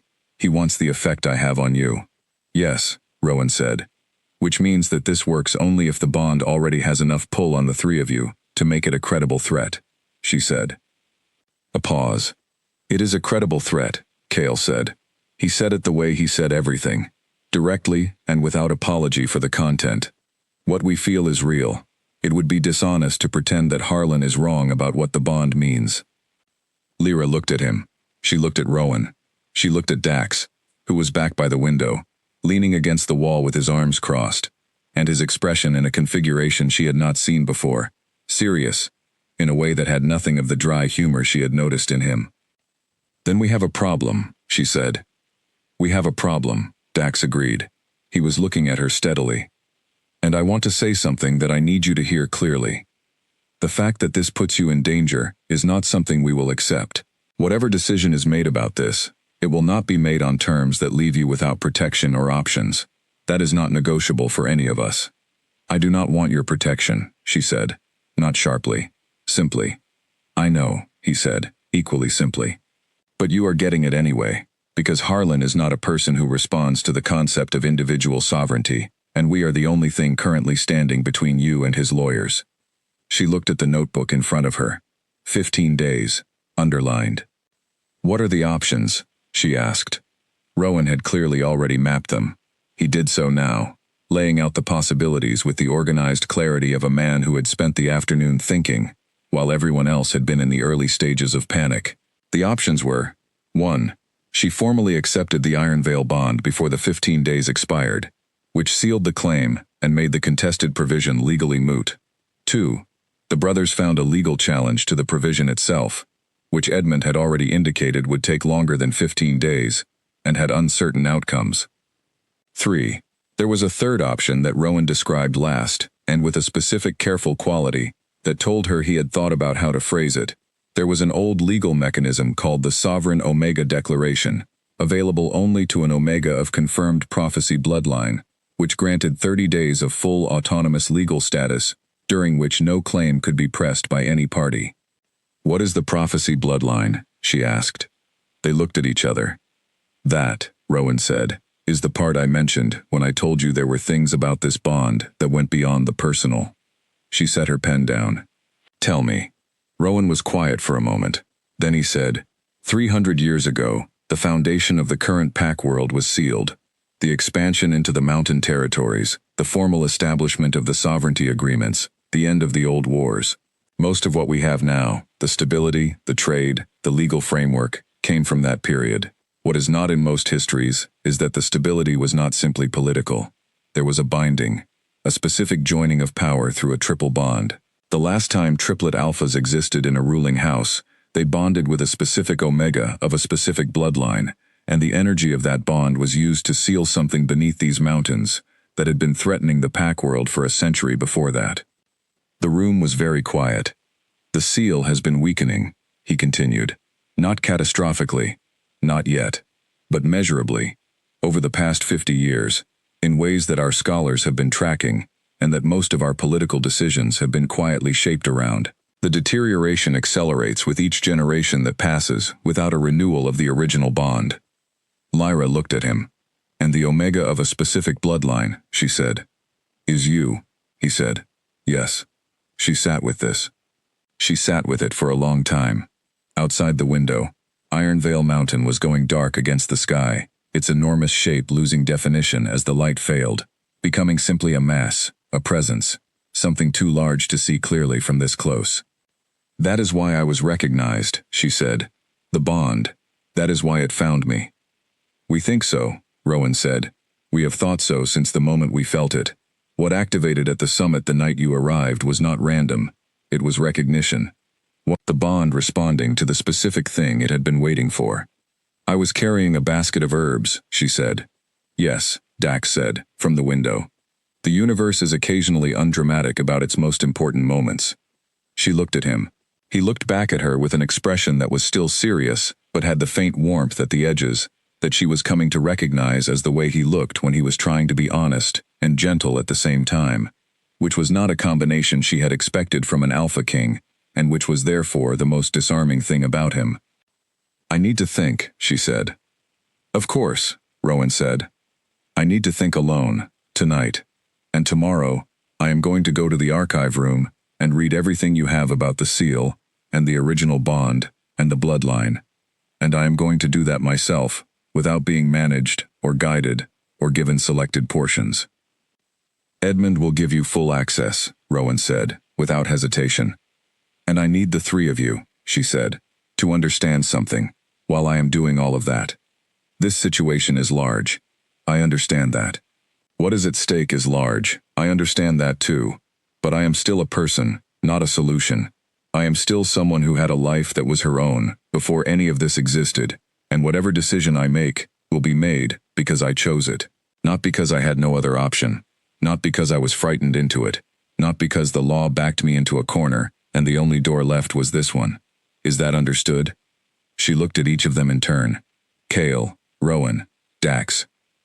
Three faces, different in expression, identical in the thing underneath the expression, the thing she had been calling attention for lack of a better word, the quality of being oriented toward her in a way that had nothing to do with strategy, and everything to do with something that did not have clean language for itself. Yes, Kale said. Understood, Rowan said. Completely, Dax said. She stood up. She picked up her notebook. She looked at the door, and then, briefly, back at them. Good night, she said. She went to the dormitory. She lay down in the narrow bed. She did not sleep for a long time. But when she finally did, it was with a specific kind of clarity that comes after a decision has been made somewhere in the quiet of the mind, even if the conscious part has not yet caught up to it. A settling, like a stone finding the floor of a river. Not resignation, not defeat. Something more like the beginning of a plan. New archive room became Lyra's world for the next 3 days. Edmund, true to Rowan's word, gave her full access. He pulled the relevant volumes himself on the first morning, arranged them on the reading table in rough chronological order, and then left her alone, which was exactly what she had asked for. She arrived each morning before the palace was fully awake, and stayed until the light through the small archive window was too dim to read by without straining. She read everything. The original bond, 300 years ago, had been between a man named Aldrich and his 2 brothers on one side, and a young woman named Marin on the other. Lyra paused at the name, because Marin was also the name of the old woman in Thornwick she brought poultices to, which was probably coincidence, but which had the quality of the universe being too neat about something to entirely ignore.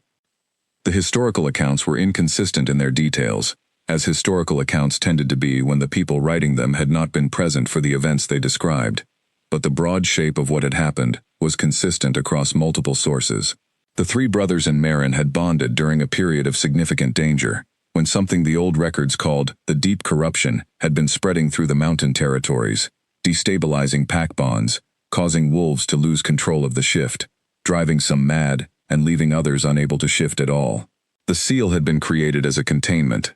The bond had been the mechanism. The love between the four people involved had been, from what she could piece together, real. Marin's bloodline was documented with unusual care for the period. The old scholars had understood that the specific quality of her blood was part of what made the seal possible, and they had tracked it through generations in a way that was both meticulous and slightly unsettling when you were the person at the end of the line. Lyra traced the line herself, following the annotations, and found her family's name in the record 7 generations back, in a small note in the margin of a bound volume that smelled like it had not been opened in 30 years. The Thornwick branch. She closed the book and sat with that for a moment. She had grown up in Thornwick. Her family had lived there as far back as anyone could remember. The village had been there, in that specific valley, for generations beyond easy counting. And now she was sitting in an archive room in Ironvale Palace, reading a note in a margin that told her the reason her family had been in that specific valley for all that time was almost certainly because of this. Because someone, at some point, had placed them there and hoped the bloodline would persist and the moment would eventually come. She found she had a great deal of complicated feelings about that. She wrote them down in her notebook in the careful shorthand she used for things she needed to think about but not yet resolve. Then she turned the page and kept reading. The seal itself was described in the later documents with more precision than the earlier ones, which suggested that subsequent scholars had spent the intervening centuries trying to understand what the original bond had actually done. What it had done, as best she could interpret the technical language of old pack scholarship, was create a kind of field, a contained force that held the deep corruption in a specific location beneath the Ironvale Mountains and prevented it from spreading. The bond had not destroyed the corruption, it had held it. The way you might hold water in a vessel, contained, managed, but still present. The vessel was weakening. The most recent document in the stack was the most chilling. It was dated 11 years ago, written by the palace's chief scholar, a woman named Dr. Fenn, whose handwriting was precise and grim. She described measurements, methods Lyra did not fully understand, but whose conclusions were clear enough. The seal was at approximately 60% of its original integrity. At the current rate of deterioration, it would reach the point of critical failure in somewhere between 30 and 50 years. Below 30% integrity, the contained force would begin to press through in ways that were already visible in the historical record as premonitions. Animals behaving wrongly in the mountain foothills, pack bonds becoming unstable for no external reason, shifters in the nearest territories reporting difficulty with the transition in ways that had no medical explanation. Lyra had read enough to know what those signs meant. She had also seen some of them. There had been a year, 4 years ago, when 3 of the wolves in Thornwick had gone through difficult transitions that nobody could account for. One of them had been unable to shift for 8 months, which was unheard of for a healthy young wolf. The healer in the nearest town had said it was stress. Lyra had given him the standard preparations for transition support, and he had eventually recovered, but she had noted it, because things that had no explanation were things she remembered. She wrote Dr. Fenn's name in her notebook. Then she wrote, "Find out if she is still at the palace." She was. Edmund introduced them on the 3rd morning, and Dr. Fenn, who turned out to be a small, very direct woman of perhaps 65, with eyes that moved quickly, and the manner of someone who had spent decades being the person in the room with the most information, and had learned to treat that as a responsibility rather than an advantage, sat across the reading table from Lyra, and said, without preamble, "You have been in here 3 days." "Yes," Lyra said. "What have you concluded?" Lyra looked at her. "I need to ask you something first." "Go ahead." "Was I tracked?" she asked. "My bloodline. Is there a record at the palace of the Thornwick branch being monitored?" Dr. Fenn's expression did not change, exactly, but something in it settled differently. "The bloodline has been observed passively for 4 generations," she said. "Nobody was surveilled or interfered with. The palace has known for a long time that the Thornwick branch was one of 2 remaining lines. When the need arose and the bond activated, we believed the right person would be recognized." 2 remaining lines, Lyra said. "Where is the other?" "The other died out in the previous generation," Dr. Fenn said. "A fever, in the Northern Territories. You are the last." Lyra sat with this. The last of a line. the specific end of a thing that had been growing toward this moment for 300 years. She had expanded herb gardens. She had built preparation tables from salvaged wood. She had petitioned village councils about empty workshops. She had been the person in Thornwick who kept a quiet, organized life and got things done without making a fuss about it. And underneath all of that, for her entire life without her knowledge, there had been this. She was not sure whether to feel used or chosen or simply very tired. She felt all three, somewhat simultaneously. "Tell me about the 30 and 50 years, she said, "if the seal fails," Dr. Fenn told her. The corruption, held for 3 centuries beneath the mountain, had not diminished with containment. It had not, as some of the more optimistic early scholars had hoped, simply spent itself against the seal. It had waited, with the patience that belongs to things that do not experience time the way living creatures do. When the seal fell below the critical threshold, the corruption would begin to press through, and what that looked like in practice was what the early records described from the period before the original bond, which Lyra had read, and which she was now sitting with, in the specific way of someone who has just understood the full shape of a problem for the first time. Pack bonds would destabilize, not just in the mountain territories, across the continental pack system, because the bonds between wolves were not as locally contained as most people believed. The shift would become unreliable. Social structures built on the stability of the bond would begin to fracture. There would be conflict, because things that were stable became unstable very quickly once the thing holding them together started to give way, and unstable things in large communities meant violence.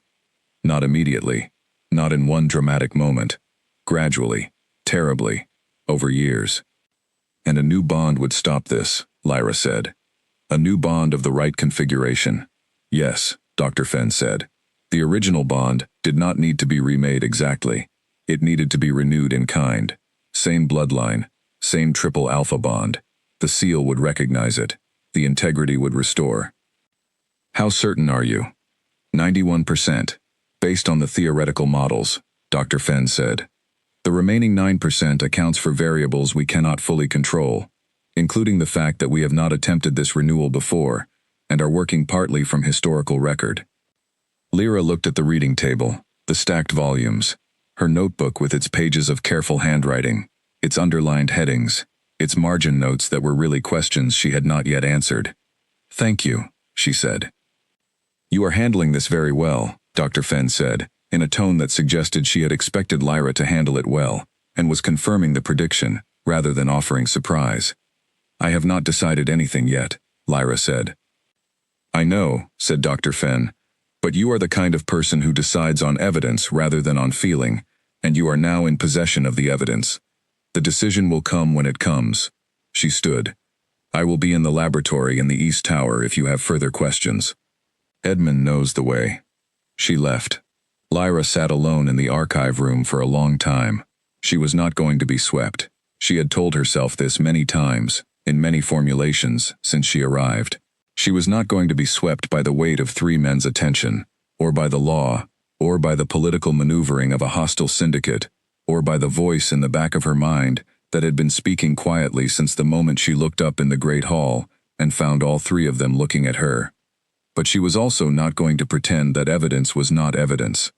The seal was real. The deterioration was real. The consequences of inaction were not abstract. And the bond, which she had been telling herself was a thing that had happened to her without her consent, and which she was therefore not required to acknowledge, was also real. She had felt it every day since she arrived. She had felt it in the archive room, a low and specific pull in the direction of wherever in the palace the 3 brothers were at any given moment. She had been ignoring it with increasing effort. She was a practical person. She believed in evidence. She believed in choosing things on the basis of what was true, rather than what was convenient to believe. What was true was the following. 3 people had treated her, from the first honest conversation onward, with more genuine respect than she had received from most of the people in Thornwick who had known her for 21 years. What was true was that there was a real problem of real scale that she was positioned to address. What was true was that the bond was already present, already pulling, already making itself known in the quiet moments when she stopped managing it long enough to notice. She also had a notebook, and in the notebook on the first page, written before all of this, was the word 15. She had 13 days left, and she had, somewhere in the past 3 days of reading, stopped thinking about going home the way she had been thinking about it when she arrived. She had not yet admitted this to herself in clear language, but she was a practical person, and practical people eventually caught up to their own conclusions, even when they were inconvenient ones. She opened her notebook to a fresh page. At the top she wrote, "Terms." And she began to write. She wrote for 2 hours. The list that took shape on the page was not what most people would have expected from a young woman in her position. A woman sitting in the archive room of a palace she had arrived at involuntarily, facing the combined weight of ancient law and unprecedented political pressure, and a bond that the moon had apparently been arranging for 3 centuries. Most people in that position, she thought, would write a list of things they needed, protections they were hoping for, reassurances they were seeking. Lyra did not write that kind of list. She wrote a list of changes. By the time she was done, the light in the archive room had shifted to late afternoon, and her hand ached from the pen. She read back through what she had written, struck out 2 items she decided were beyond immediate scope, and added one she had initially talked herself out of. The list, when finished, had 7 items. She copied it cleanly onto a fresh page, tore it out, folded it, and put it in her pocket. Then she went to find the 3 brothers. They were together in the strategy room, which she had learned was where they went in the late afternoon, when the summit day was winding down, and the real work of running a territory continued. She knocked. She heard Cale's voice. She entered. The 3 of them looked at her, the way they always looked at her, with that combined quality of attention that she had been trying to categorize since the first night, and had finally given up trying to put into a single word. It was not one thing. It was many things at once, and the fact that it came from 3 separate people simultaneously was something she had stopped finding as alarming as she initially had, which was itself a sign of how much had shifted in less than a week. "I have been in the archive room for 3 days, she said. "We know," Dax said. "Edmund gave us hourly updates." She looked at him. "You were monitoring me?" "Edmund told us you were still there," Dax said. "Because we asked. Because we were worried about you. There is a difference between monitoring and caring, and I am aware this is a conversation for another time." She filed this. "I read everything," she said. "Dr. Fenn answered my remaining questions. I have been writing for 2 hours." She reached into her pocket and took out the folded page. She set it on the strategy table in front of them. None of them reached for it immediately. "That is a list of terms," she said. "If I am going to make a decision that is real and mine, and not the product of pressure or panic, it requires conditions. Those are the conditions. I need all 3 of you to read them, and I need honest answers, not managed ones, and I need time to think about your answers before I decide anything. But this is where I am, and I thought you deserved to know where I am." Rowan reached for the page. He unfolded it. He read it without visible reaction, which was either because he had an extraordinary ability to manage his expression, or because the contents did not surprise him. She suspected the latter. He passed it to Cale. Cale read it. His jaw moved. Once. Then he set it down and looked at her, and the expression on his face was one she had not seen from him before, something that was neither the controlled anger she had come to expect, nor the careful directness he used when he was trying to be kind. It was something more complicated than both. "Some of these have already been things we intended," he said. "The Omega Servitude Law. We have been trying to dismantle it for 2 years. Then it should be easy to agree to," she said. "It is not easy in practice, because it requires a summit majority," he said. "But yes, we are already trying, so yes, we agree." Dax had the page now. He was reading it with the expression of someone whose face was doing several things at once, and he had decided not to hide any of them, which was both characteristic of him and occasionally slightly overwhelming. He looked up at her when he finished. "Equal voice in all pact decisions that affect Omega affairs," he said. "You will be in these rooms, at this table." "Yes," she said. "Yes," he said simply. "Obviously yes." She looked at Rowan. "The exit clause," Rowan said. He was looking at the page in Dax's hand, though he had already read it. 1 year. If after 1 year you choose to leave, you leave without consequence. "Yes," she said. He was quiet for a moment. "That is not how bonds work," he said carefully. "I know," she said, "but it is what I need." A longer pause. "Yes," he said.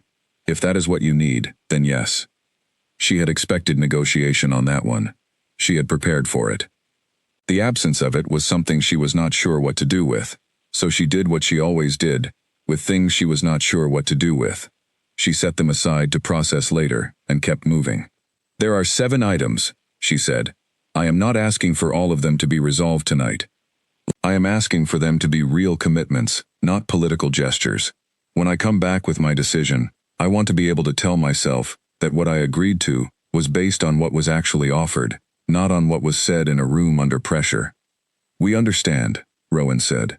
I believe you, she said. And the strange thing was that she meant it. She looked at each of them. Cale, whose control was a form of honesty she had come to respect. Rowan, whose depth was a form of safety she had not expected to find here. Dax, whose openness was a form of courage that she suspected cost him more than it appeared to. I need 3 more days, she said. You have them, Cale said. She nodded once. She collected the folded page from the table. Leave it, Dax said. Not as a command, as a request. We will be looking at it anyway. Might as well leave it where we can. She hesitated, then she left it on the table. 3 days, she said, and walked out. In the corridor outside the strategy room, she stood for a moment with her hand flat against the cool stone wall. The pull she had been ignoring in the archive room was stronger here, closer to them, and she let herself feel it for a moment without managing it. It was not comfortable, exactly, but it was also not only uncomfortable. It was the feeling of something that was already true pressing against the part of her that was still deciding whether to admit it. She pushed off the wall and walked back toward the dormitory. 3 days. She had asked for 3 days. She was fairly certain she would not need all of them. She was right. She did not need all 3. On the second afternoon, she was sitting in the palace garden, which she had found on the first morning, when she could not sleep, and had gone walking in the pre-dawn quiet, and discovered a walled space behind the east wing, full of winter bare plants, and the structural bones of something that had once been a very organized and very loved garden. She had come back to it twice since. It was one of the few places in the palace that felt quiet, in a way that was genuinely quiet, rather than strategically quiet. She was sitting on the stone bench in the far corner, her notebook on her knee, when Dax found her. He came through the garden gate, without making any particular effort to be unobtrusive about it, which she had noticed was consistent with how he moved generally. He saw her on the bench, and stopped at a respectful distance. He was carrying 2 cups of tea, which she thought was either very considerate or very calculated, and his expression suggested it was the former. Edmund said you were here, he said. Edmund says a great deal of things, she said. He does. He is an exceptionally well-informed man. He held out one of the cups. It is the mountain blend. It seems like something you would know. She looked at the cup. She looked at him. She took the cup. He sat on the other end of the bench, far enough away to be clearly not crowding her, close enough to talk normally, and he did not say anything immediately, which she had come to understand was not discomfort on his part, but simply patience. The patience of someone who had learned that silence was sometimes the more honest contribution to a moment. She looked at the garden, at the bare stems and the winter structure of it, the bones of what it had been. Your mother, she said. The garden. Was this hers? He was quiet for a moment. Yes, he said. She stopped maintaining it in her last 2 years. She was ill. We have not touched it since. Lyra looked at the bare rose stems along the eastern wall, at the dormant herb beds along the south, at the ghost of something that had been carefully, lovingly ordered by someone who was no longer there to tend it. It would come back, she said, with work. The bones are good. The soil looks right. I know, he said. We keep meaning to have someone see to it, but it has not happened. She drank the tea. It was good. She had recognized the blend before she tasted it. Mountain thistle and dried berries, a preparation she made herself at home for the winter months. How did you know? She asked. You mentioned mountain herbs to Cale, he said, and I noticed things.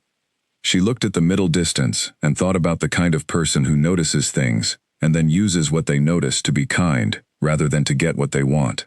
She thought about whether that was something she should trust. She was fairly sure it was. She thought about the sealed page in her pocket, the 7 terms, and the three men who had agreed to all of them in less time than it had taken her to write them. She thought about an archive room, and 300 years of history, and a seal beneath the mountain that was slowly failing. She thought about a village in a valley, and an herb garden, and a workshop she had been planning to use. She would still have those things, not in the same form, not in the same place. But the work she had been doing in Thornwick, the medicine making, the practical care of people who needed it, that was not tied to a specific valley. It was tied to her. Dax, she said. Yes. I think I have made my decision, she said. He was very still. I am not saying it tonight, she added. I said 3 days. I am going to take them, but I thought you should know.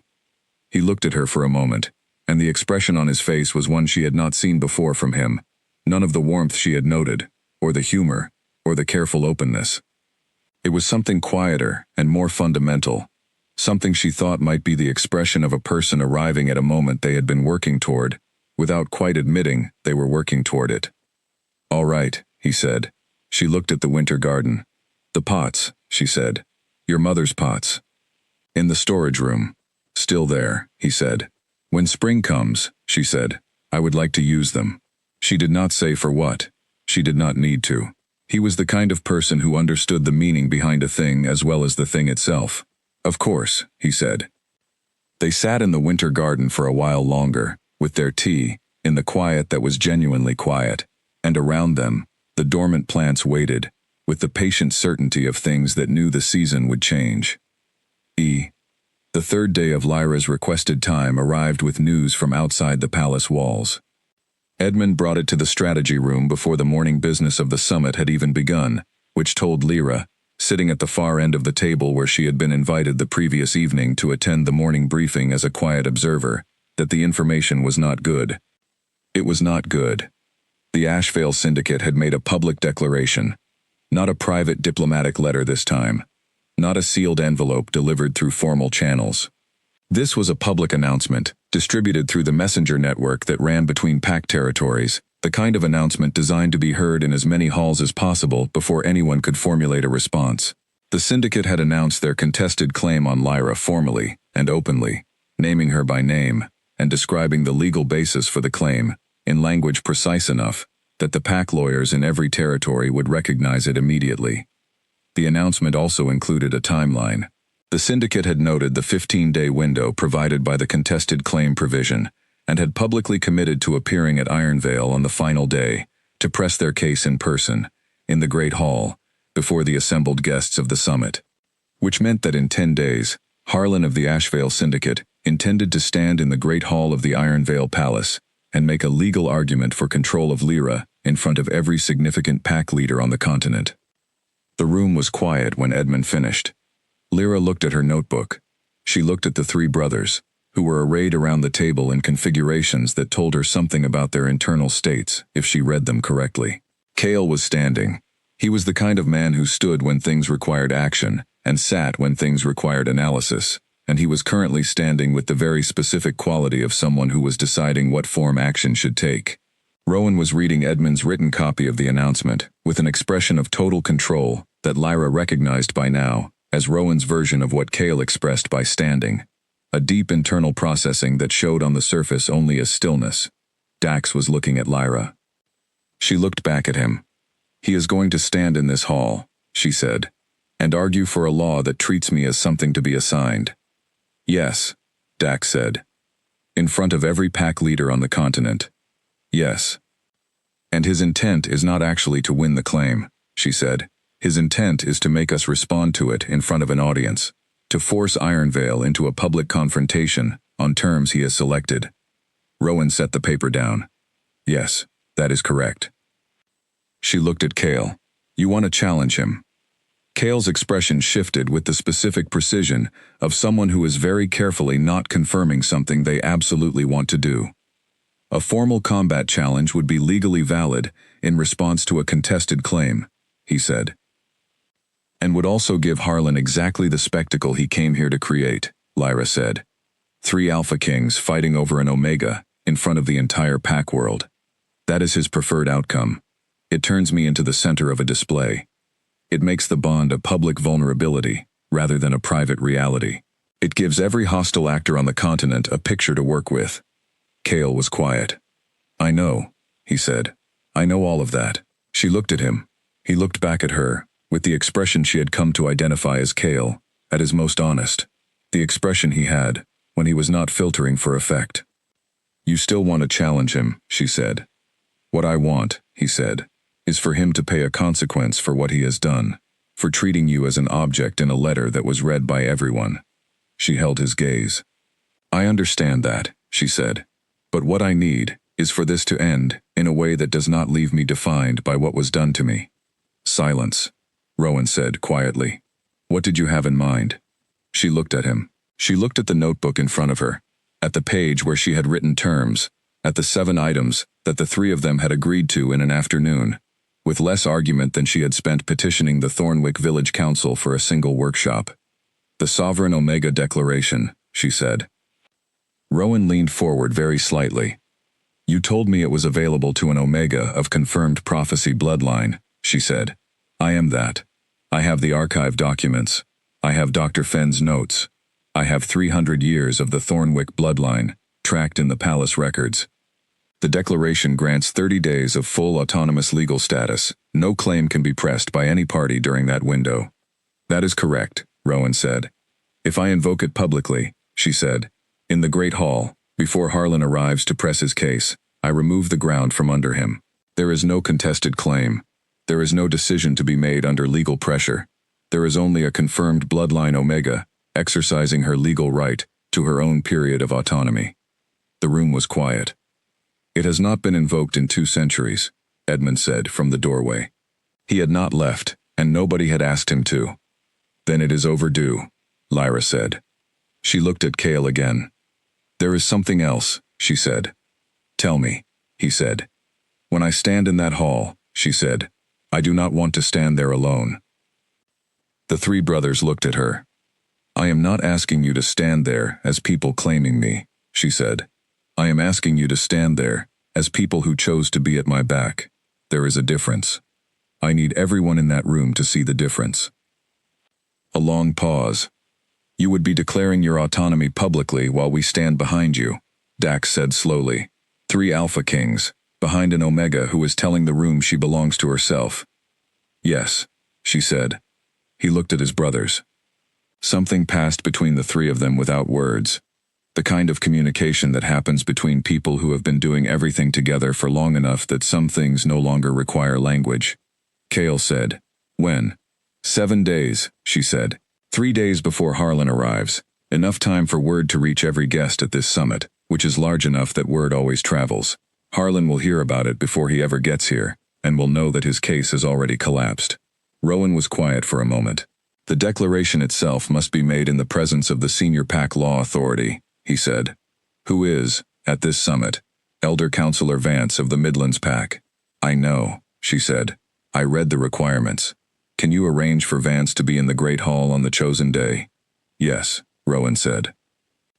Can you ensure the hall has sufficient witnesses from across the Pack territories? The summit is here, Cale said.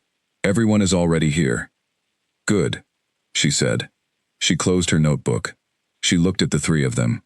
I told you I had 3 days to decide. It has been 2. I am done deciding. The room was very still. I am going to invoke the declaration, she said. And then, when the 30 days are done, I am going to make my decision about the bond. Not because the law says I must, not because Harlan forced it, because it is what I have chosen to do, under terms I have named, on a timeline I have set. She looked at each of them in turn. Is that acceptable? Yes, Cale said. Yes, Rowan said. Entirely, Dax said. She stood up. Then we have 7 days to prepare, she said. I would like to start this morning. The preparation took shape over the following days, with the organized efficiency that happens when multiple capable people are working toward the same objective, and have dispensed with the performances of diplomacy, in favor of simply getting things done. Lyra wrote her own declaration. She had read the historical examples in the archive, 2 of them, separated by 80 years, and she had noted that both were formal to the point of rigidity, full of the language of law and precedent. She wrote hers in the same language, because it needed to be legally airtight, but she also made it specific to her. Not a template, a document with her name and her bloodline and her own voice in it. Rowan reviewed it twice and made 3 small suggestions, all of which improved it. She accepted all 3. He seemed slightly surprised that she accepted them without argument, and she pointed out that accepting good suggestions was not the same as conceding ground, which made him look at her with the expression she had started to think of as his version of being pleased, which was different from being happy, in a way she could not fully explain, but which she recognized reliably. Edmund coordinated the logistics with a competence that she found genuinely admirable. The arrangement of the Great Hall for an official declaration required specific conditions: the presence of the Pack Law Authority, sufficient witnesses from at least 3 separate territories, and the ritual candles that the old law specified, which apparently had not been used in the Great Hall for 40 years, and were found in a storage cupboard behind the kitchen by a palace servant named Philip, who seemed gratifyingly unsurprised to be asked to look for them. Cale spent the first 3 days of preparation in a sustained and barely managed state of wanting to ride to the Ashevale border and do something direct and specific, which he did not do, but which was visible to anyone paying attention. Lyra paid attention. On the 4th day she found a moment to speak with him alone, in the corridor outside the strategy room, where they had both happened to be heading in the same direction, and she said, without prelude, "You know that doing it this way is not weakness." He stopped walking. "I know what you are carrying about this," she said. "Someone you cared about was taken from you. Harlan is treating me as a thing to be taken. The part of you that responds to that is not wrong, but I need you to trust that what I am doing addresses it better than a challenge would." He was quiet for a moment. "You are going to stand in that hall," he said. "Yes." "In front of everyone." "Yes." He looked at her for a long moment. "That is more courage than a combat challenge," he said. "I want you to know that I know that." "Thank you," she said. He nodded once. The muscle in his jaw moved in the way she had learned to read, as Cale processing something, without showing it on his face. "Also," she said, "if after I invoke the declaration, Harlan still wants to make a scene, you can challenge him then." The corner of Cale's mouth moved. It was the first thing approaching a smile she had seen from him that was not suppressed before it fully arrived. "I will hold that in reserve," he said. She went back to her preparation. The night before the declaration, she did not sleep well, which was not unusual for the night before something large. She lay in the narrow dormitory bed and went through the words of the declaration in her head, not because she had not already memorized them, but because going through them was a form of making them real, of inhabiting them rather than simply knowing them.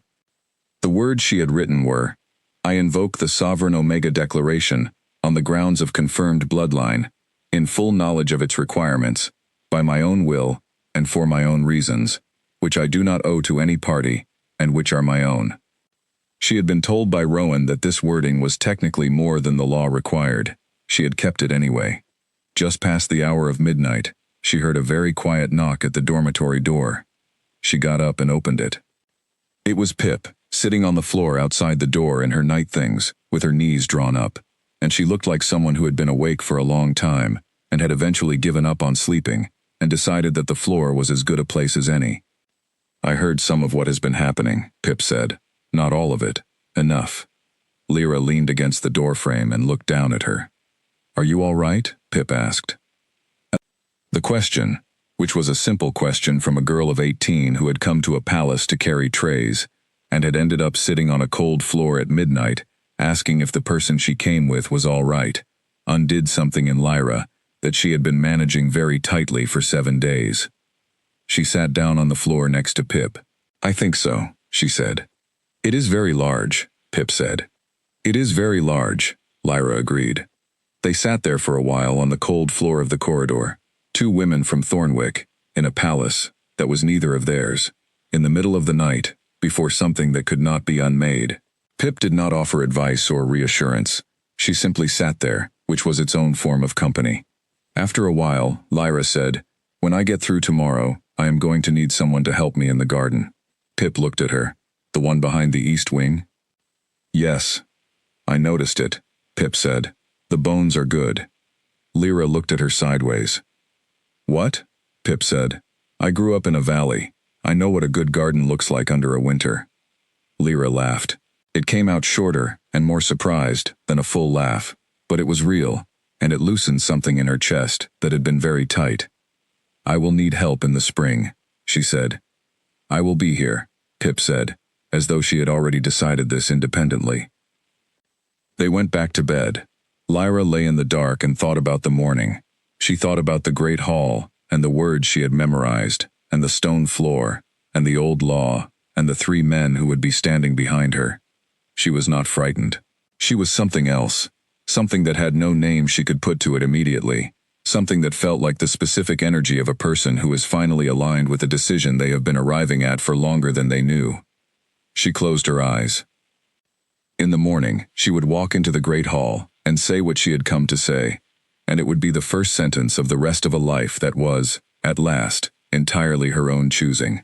She arrived at the great hall early. The hall was being set by Edmund and 2 palace attendants who moved around its edges with the quiet efficiency of people who understood that what was happening this morning was not a standard ceremonial event and had adjusted their manner accordingly. The ritual candles were already in place, 7 of them along the front edge of the serving table that had been moved to create an open central space. They were tall, deep red, unlit. They would be lit by Elder Counselor Vance when the declaration process began. Lyra stood in the doorway for a moment and looked at the room. It was the same room she had walked into 12 days ago, with a basket of arranged greenery, and no expectation of anything, except 3 weeks of quiet work. It was the same high ceiling, the same pale stone floor that reflected torchlight, the same platform at the far end, with the 3 thrones on it. It was the same room, and she was not the same person who had walked into it. Not because she had been changed by someone else, because she had chosen to become more fully the person she already was. Edmund saw her and came to the doorway. "The counselor is in the anteroom," he said. "The guests have been notified that there will be a declaration ceremony this morning. Word will have reached most of them by now." "Good," she said. "Are you ready?" She looked at the room. "Yes," she said.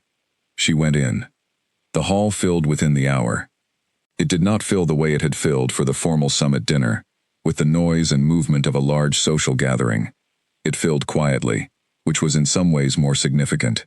People came in and found places and stayed there, and the quality of attention in the room as it gathered was different from the attention of ceremony or entertainment. It was the attention of people who understood they were about to witness something that mattered. Lyra stood in the center of the cleared space, in front of the unlit candles, in the dress she had chosen carefully, from the small selection that the palace wardrobe had made available to summit staff on request. It was deep blue, which she had chosen because it was a color she liked, and for no other reason. And it was simple enough that it would not speak for her before she did, which was what she had wanted. The Pack Law Authority, Elder Counselor Vance, was a large man of considerable age, with white hair, and the bearing of someone who had spent 60 years watching important events, and had arrived at a state of profound, experienced calm. He took his position to her right, with a small acknowledgement of her presence, and set out the ceremonial items on the table beside him. Sarah, the dark-haired woman from the summit dinner, was near the front of the gathering. Lyra noted her without spending energy on her. She was a detail of the room, not a concern. The door at the back of the platform opened. Cale came through first, then Rowan, then Dax. They came down from the platform and positioned themselves behind her, and the room shifted in that subtle but very real way that rooms shift when something unexpected happens and the gathered people process it simultaneously. 3 Alpha Kings, standing behind a young woman from an Omega village, in the room where they typically stood in front of everything. She felt them behind her, not through a room or through a door, directly, proximately, with all the weight of a bond that had been pulling at her for 12 days, and which she had chosen to stop arguing with. She turned to face the room. Vance said the opening words of the declaration process, the old formal phrases that established the legal context, that named the applicable law, that asked the declaring Omega to confirm her readiness to speak. She confirmed it. She looked out at the assembled pack leaders, advisors, officials, and guests. She looked at Harlan of the Ashvale Syndicate's empty seat, which was notably empty, because Harlan had not been invited, and was not present, and was going to hear about this morning secondhand, which was exactly as it should be. She spoke. She said the words she had written and memorized and inhabited until they were not words anymore, but simply what was true. She named her bloodline. She named the law. She named her own will, in her own voice, in front of everyone. The room was very quiet while she spoke.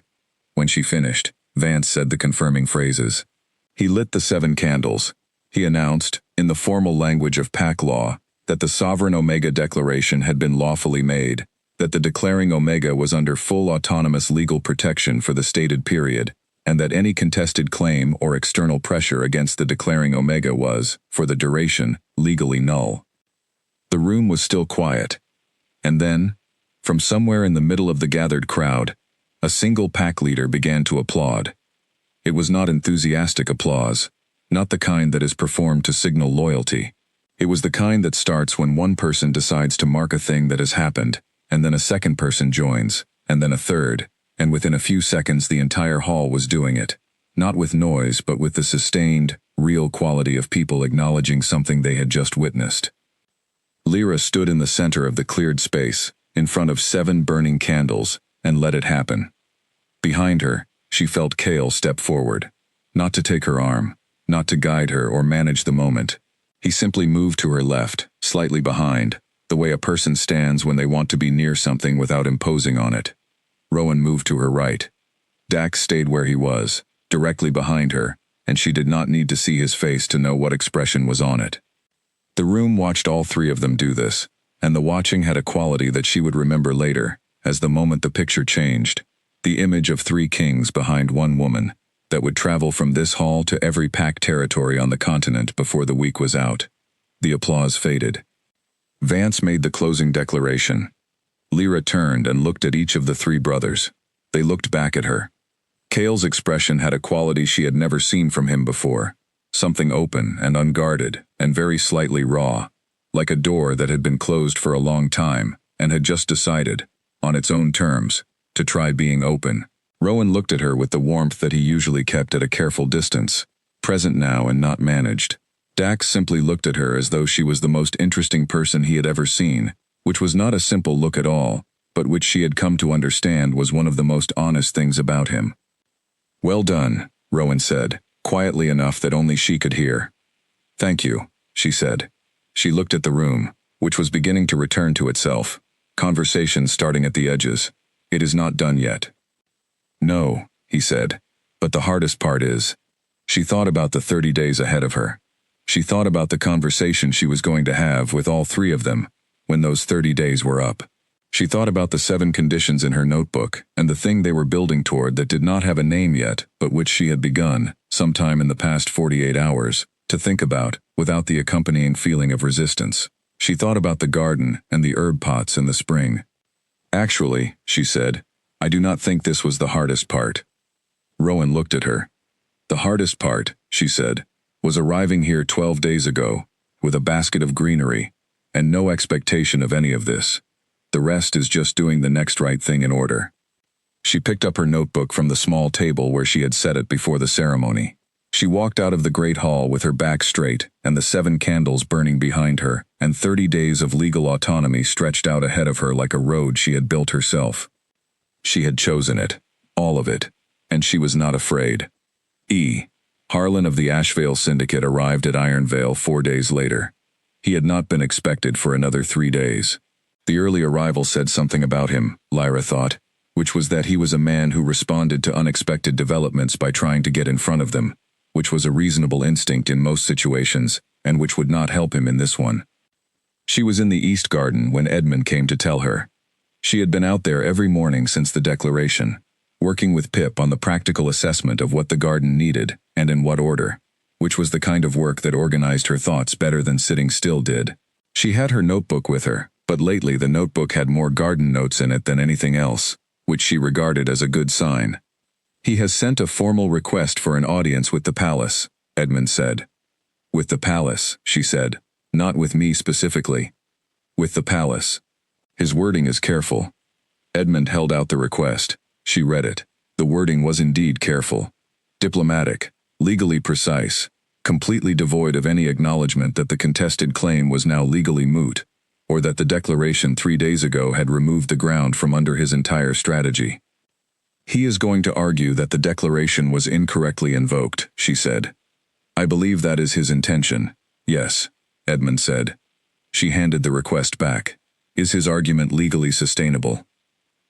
Edmund hesitated in the way of someone who was about to say something that was technically true and professionally uncomfortable. His lawyers will argue that the bloodline verification was insufficient. The palace records are thorough, but the formal verification process under the Sovereign Declaration requires a specific procedure that was, in some respects, abbreviated in the interest of time. She looked at him. How abbreviated? The formal process traditionally involves a panel of 3 independent bloodline scholars, he said. We had Dr. Fenn. She was quiet for a moment. Who is Dr. Fenn? The most respected bloodline scholar in the continent, Edmund said. But she is a palace scholar. Harlan will argue she is not independent. Lyra thought about this. She was standing in the winter garden with soil on her hands and a notebook full of planting plans, and the problem she was now looking at was the kind of problem she had been looking at her whole life, which was the problem of someone finding the technical crack in the thing you had carefully built and trying to use it as a door. All right, she said. Find me 2 more bloodline scholars, independent ones. How quickly can they get here? Edmund looked at her for a moment with an expression that suggested he had worked for powerful people his entire career, and this particular brand of immediate, practical problem-solving was something he encountered less often than he thought he should.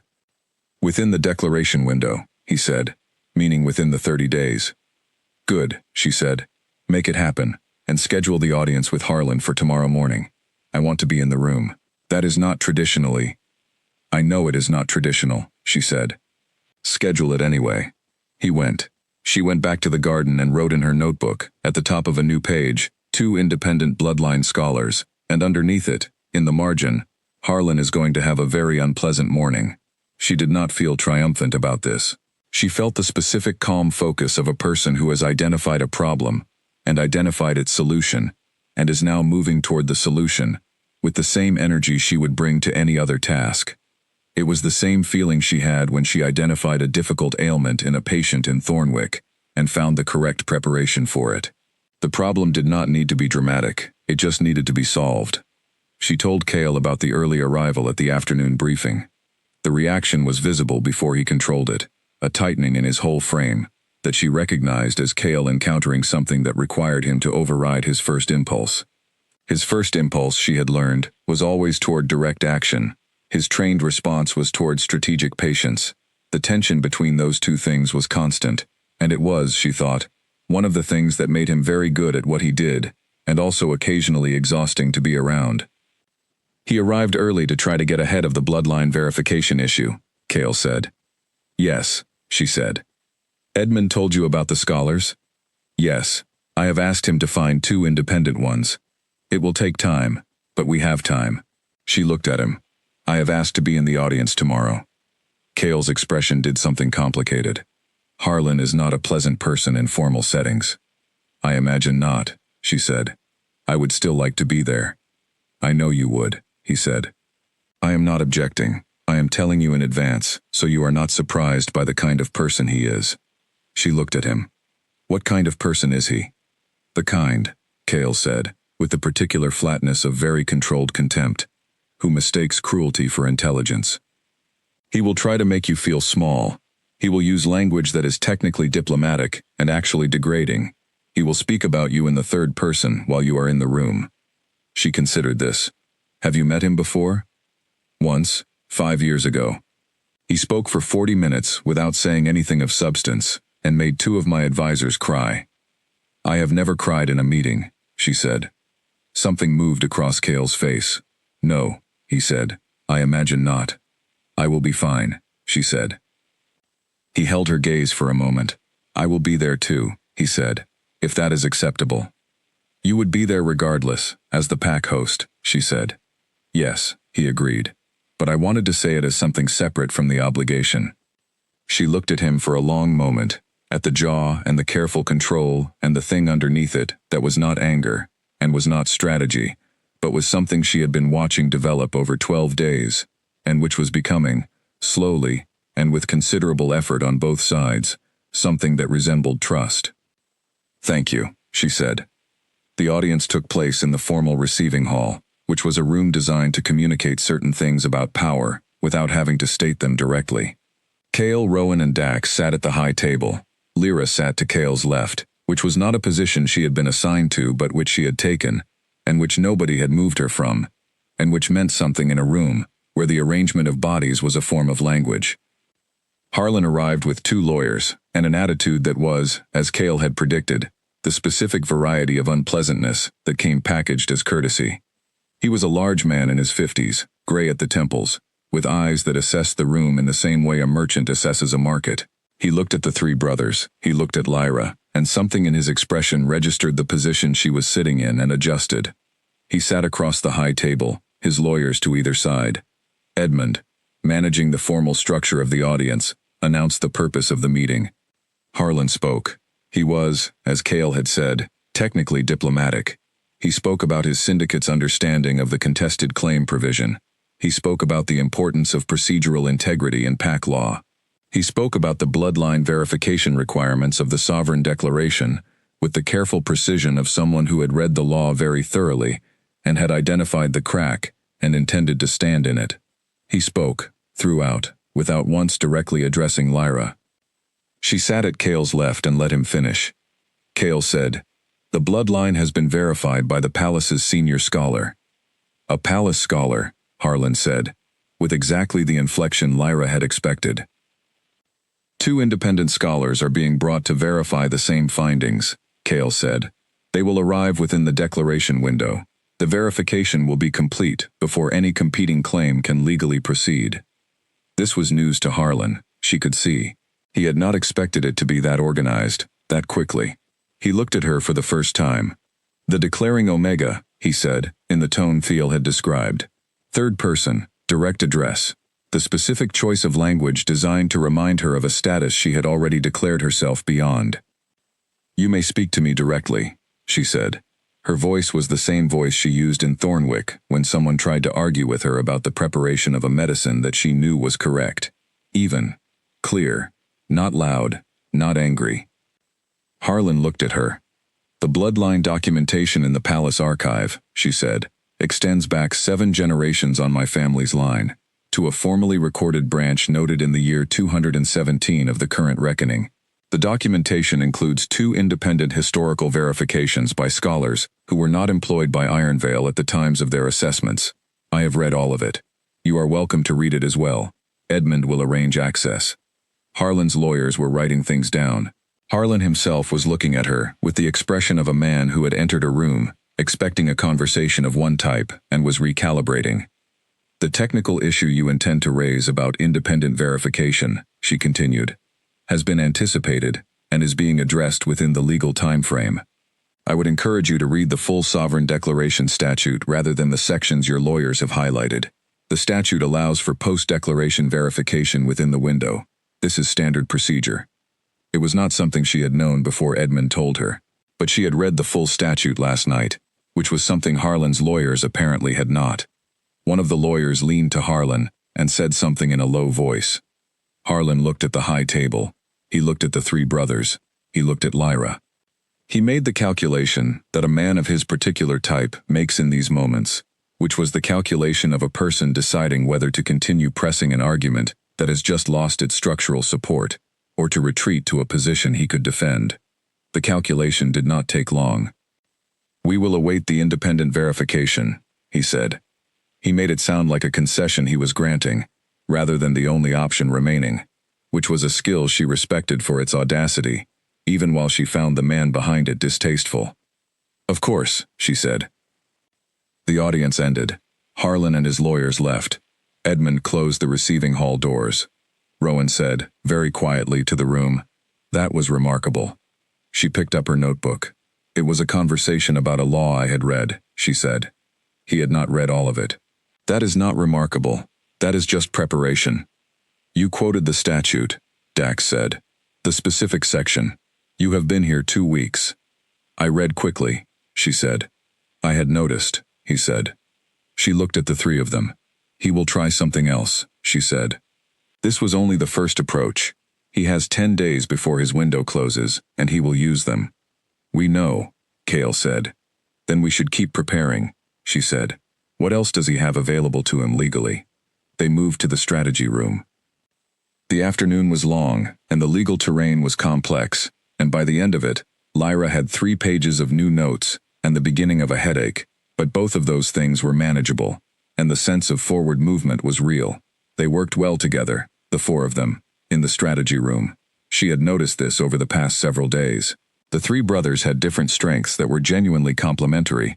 Kale's instinct for direct action, Rowan's analytical depth, Dax's ability to see the shape of a situation from an angle the others had missed, and she found that her own particular combination of traits, the practicality, the preparation, the willingness to look directly at inconvenient facts, fitted into the space between their strengths, in a way that was not something she had planned or engineered, but which was simply true. She told herself this was useful information rather than meaningful information. She was getting less convincing, even to herself. 2 days later, the independent scholars arrived. They came from 2 different territories, summoned by Edmund through channels that were not associated with Ironvale, and they arrived separately, which Edmund had arranged deliberately so that neither could be accused of coordinating their assessment.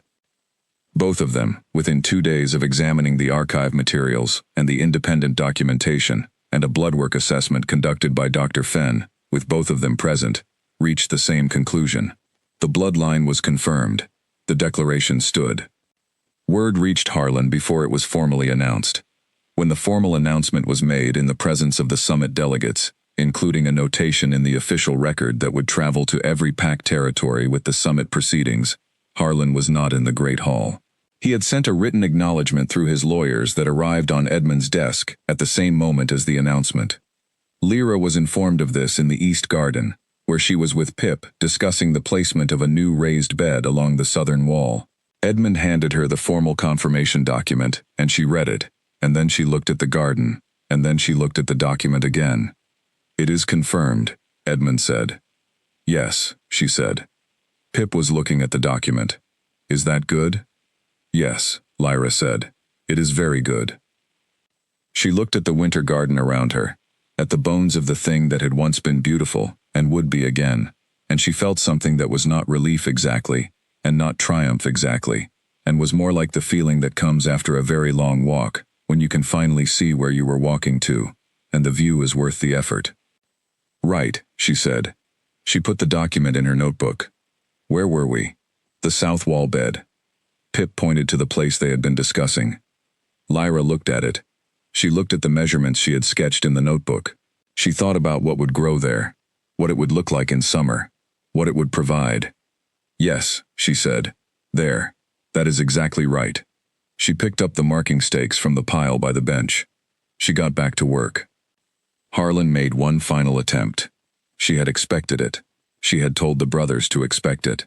When someone of his particular type had built a strategy around a single mechanism and watched the mechanism fail, they did not simply leave. They looked for a secondary pressure point, something smaller and less legal, something that operated at the level of social damage rather than formal law. The attempt came through Sarah. Lyra was not surprised by this either. She had noticed Sarah at the summit dinner, and had filed her then, as someone who was invested in the brothers' public perception, in a specific way, and she had learned since that Sarah's father was the Greyfen advisor who had been in conversation with the Ashvale Syndicate about certain trade arrangements for the past 2 years. The connection was not public, and Edmund had not been certain of it until the 3rd week of the summit, when a chance remark by a Midlands delegate had clarified the picture. Sarah cornered her in the East Corridor on the afternoon following the bloodline confirmation. The cornering was accomplished with social skill, which Lyra acknowledged to herself as a real skill, even when she did not respect the purpose it was being used for.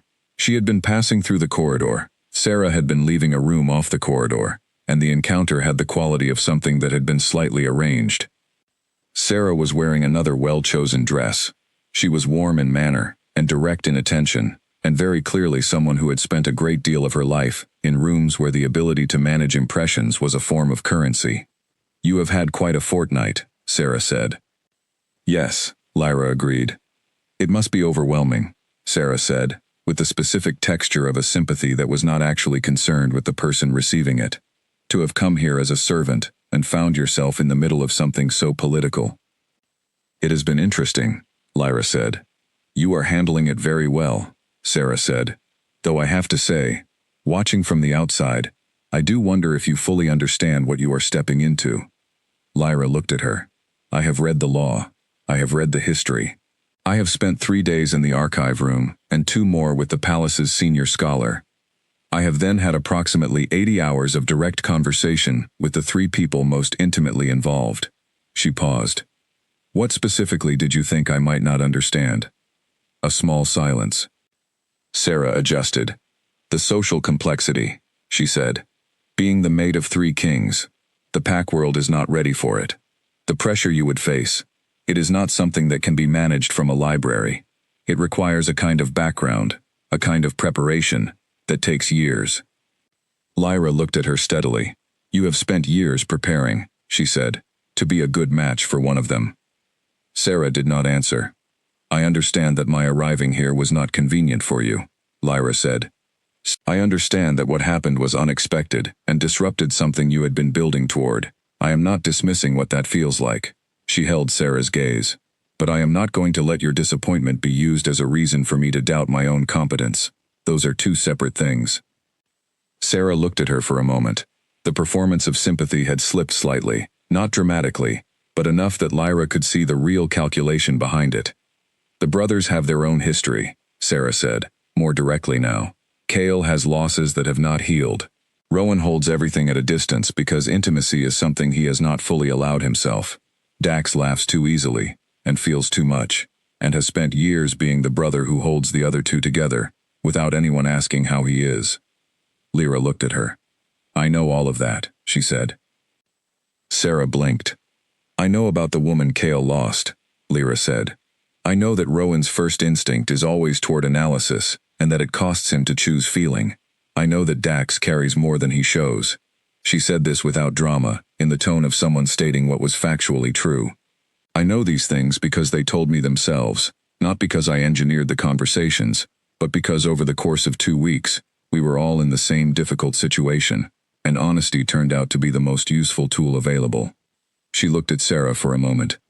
I think, she said, that what Harlan was hoping for when he sent you to speak to me was that you would say something that shook my confidence enough to create a visible crack he could use. I think you are smart enough to have your own reasons for being here that have nothing to do with what he wants. But I think both sets of reasons require me to be less certain than I am, and I am not less certain than I am. She stepped past Sarah, gently, making nothing of it. Good afternoon, she said. She kept walking. Behind her, the corridor was quiet. She did not look back. She told Cale about the conversation that evening. She did not intend to hide it, and she thought he should know that Sarah and the syndicate were more directly connected than he might have realized. He listened without interrupting, which was something she had noticed he did with her specifically. He interrupted other people. With her, he waited until she had finished. When she finished, he was quiet for a moment. Sarah's father, he said. Yes, Edmund suspected it. He did not have confirmation. He does now, she said. I will let you and Edmund decide what to do about the trade relationship implications. Cale nodded. Then he said, she was not wrong. About what she said. About me. Lyra looked at him. I know, she said. The losses have not healed, he said. I am not sure they will fully. Some things do not heal the same way they were before. They just become different. She thought about a woman from Thornwick who had been ill for a long time before she died. A woman whose family had continued afterward, with the specific tenacity of people who did not have the option of not continuing. She had made medicines for all of them. She had sat with the family in the early evenings when the grief was loudest. She understood something about how things that did not fully heal became different. Yes, she said. He looked at her for a moment. Sarah also said, she said carefully, that you hold your losses at a distance. Cale is not the only one she said that about, he said. No, she agreed. She said it about Rowan. I know, he said. She was correct about that too. He looked at the window. Rowan's version of closeness is built on understanding. He will know someone completely before he allows himself to feel anything about them. It is a kind of protection. And Dax, she said. Dax feels everything immediately and tells you none of it until he is sure it is safe, Cale said. which looks like openness from the outside, and is actually the most protected of the three of us. She sat with this. She thought about the man who had told her about his mother's pots, and the man who had made one good observation about the scale of the situation from a cold corridor floor, and the man who had apologized for standing in her way in the great hall of his own palace. She was trying to tell me, Lyra said, that you are all complicated, and that I was not equipped to manage the complications. Yes, Cale said. What she was missing, Lyra said, is that I am not trying to manage you. I am not looking for people who are straightforward, and uncomplicated, and convenient. I had a life full of quiet and convenience, and I found it insufficient. She paused. I am looking for people who are honest. Cale looked at her. And you have all been honest, she said. Even when it was uncomfortable. Even when it would have been easier not to be. That is not nothing. The room was quiet. No, Cale said. It is not. They sat for a while in the strategy room with the evening light coming through the window, and the mountain dark and enormous behind it. And neither of them said anything else, because nothing else needed to be said. Some moments did not require more words, they only required the willingness to sit in them. She had 10 days left in her declaration window. She was spending them well. On the 25th day, Lyra asked for a meeting. Not a meeting in the strategy room, which had become the room of plans and problems and the careful work of navigating difficult situations. Not a meeting in any of the studies, which each had the particular flavor of a brother's individual mind, and which she associated now with specific kinds of honesty. She asked for a meeting in the garden. She sent the message through Edmund, which felt formal for something that was, in essence, a request to have a conversation she had been building toward for 3 weeks. The three of them arrived within 5 minutes of each other, which told her they had all been waiting for something like this, which she had expected.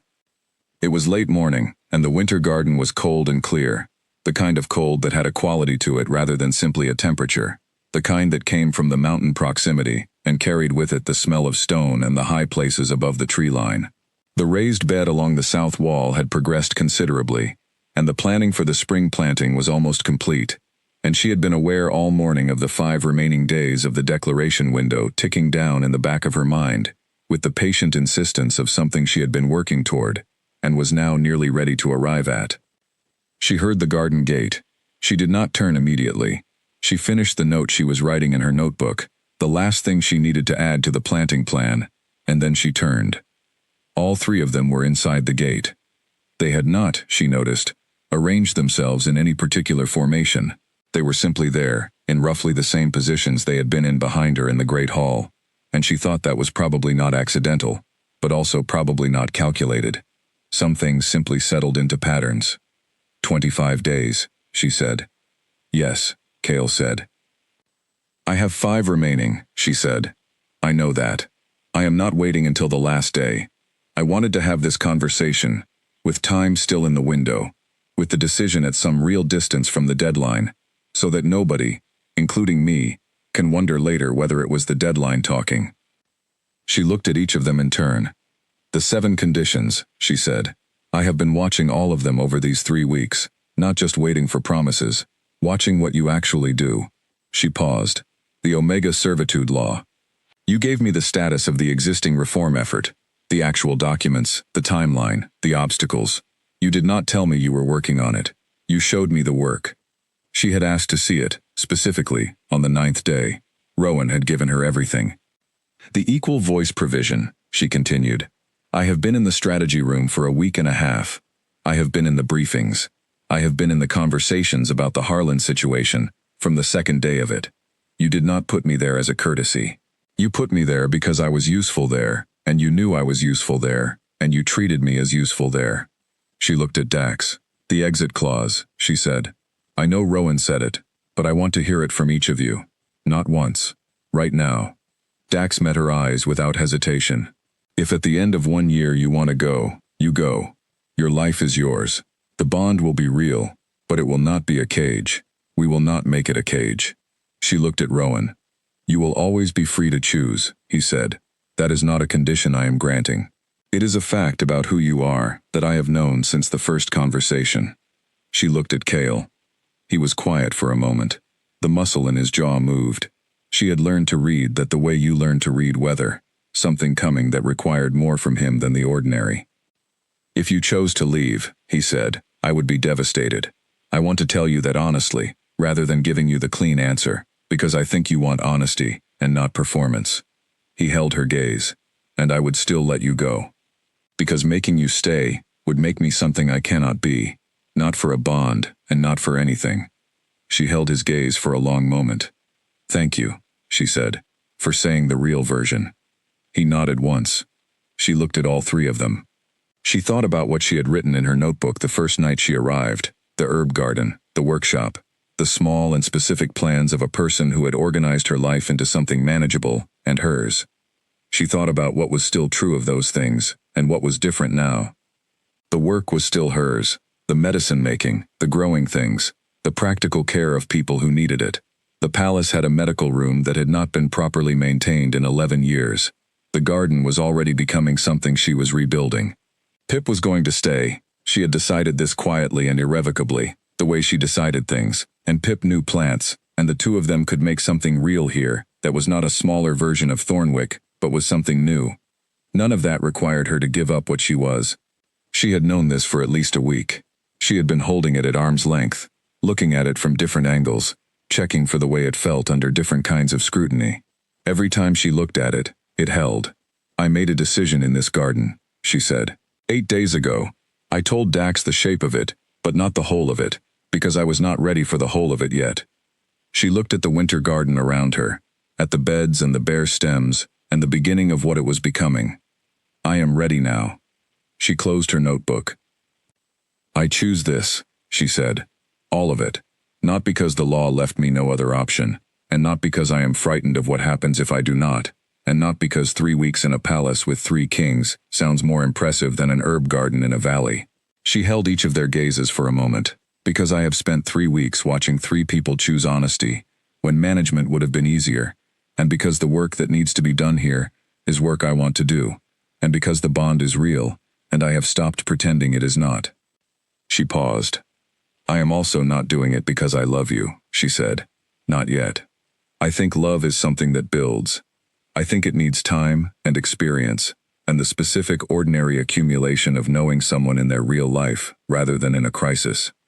But I like you, I respect you, and I think the rest is possible. She looked at each of them. Is that enough to start with? Rowan said quietly. Yes. Dax said, more than enough. Cale said nothing. He took one step forward and stopped, and his expression had the quality she had seen once before, on the morning she had told him that a long time ago did not always make something shorter, except that this version of it was more open and less guarded. He looked like a door that had been trying for a long time to decide whether it was safer open or closed, and had finally decided. Yes, he said, it is more than enough. She looked at the garden. She looked at her notebook. She looked at them.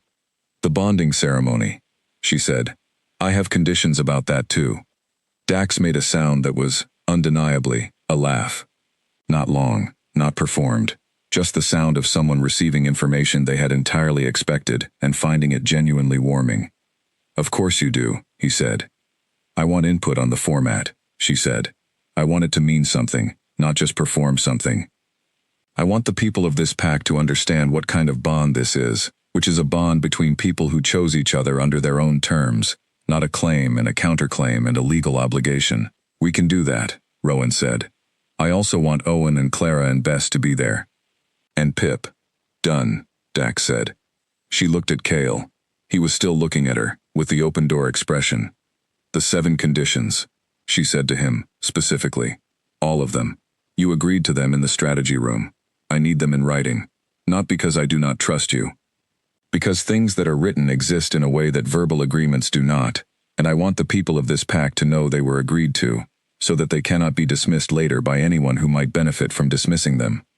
I will have Edmund draft the formal agreement today, Cale said. Good, she said. She stood up from the bench, picked up her notebook, tucked her pen. She looked at the 3 of them in the winter garden, in the cold, clear light, with the mountain behind the wall, and the world outside it complicated, and large, and full of things that needed doing. Right, she said. What do we need to sort out first? What followed was 6 days of a different kind of work. Not the work of managing a crisis or navigating a legal challenge or preparing a public declaration. The work of the period after a decision has been made, which is less dramatic and considerably more real. Formal paperwork and ceremony planning, and Edmund providing documents, and Dr. Fenn requesting a final set of formal measurements for the seal assessment that would be conducted as part of the bonding record.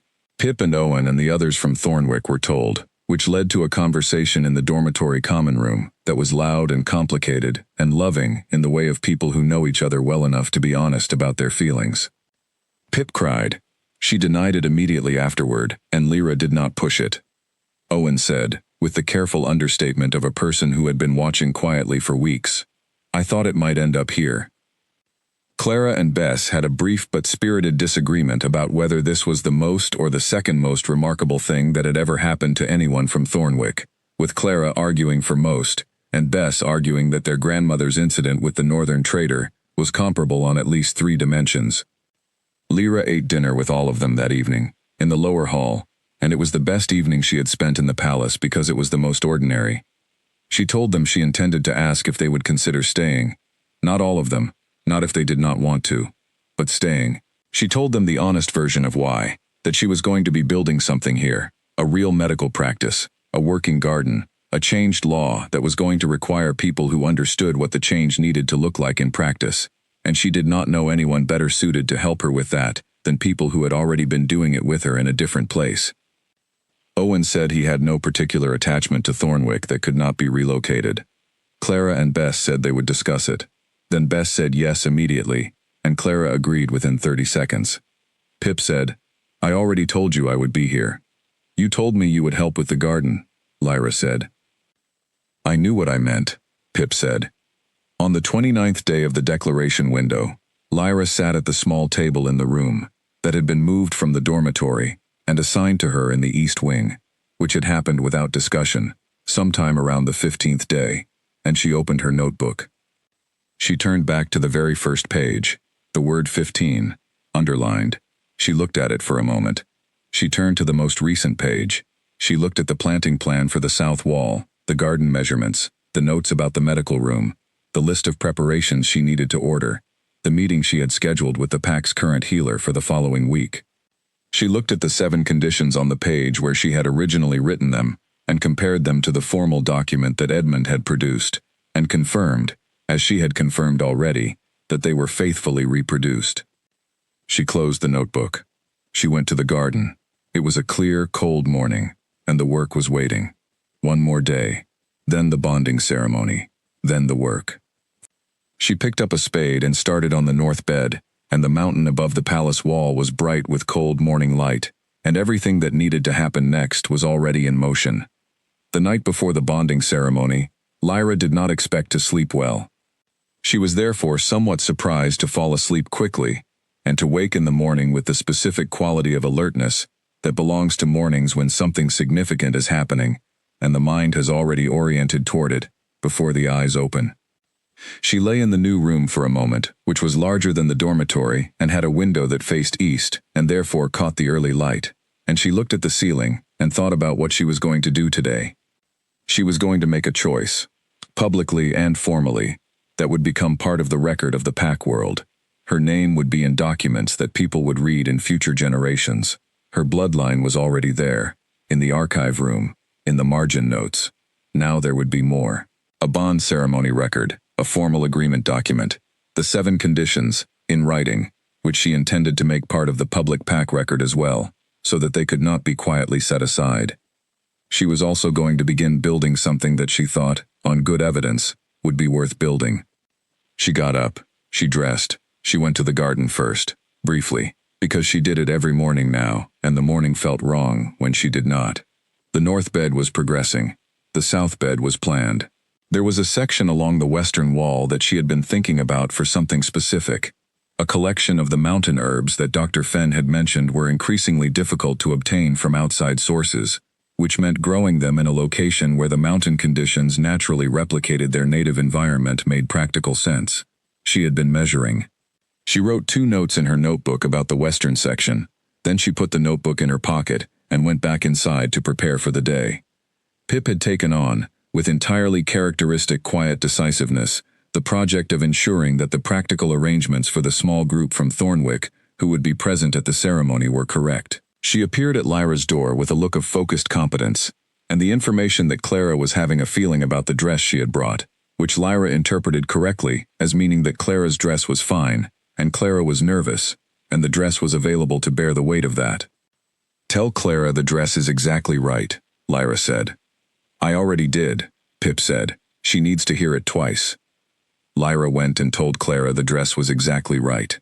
Clara said she knew that, and then asked Lyra to look at it again just to confirm, and Lyra confirmed it, and Clara was visibly steadied by this, even though nothing had changed.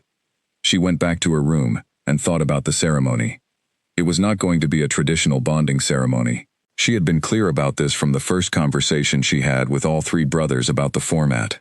Traditional bonding ceremonies in the pack world were formal, hierarchical, built around the vocabulary of claiming and possession that she intended to dismantle the public meaning of beginning with this morning.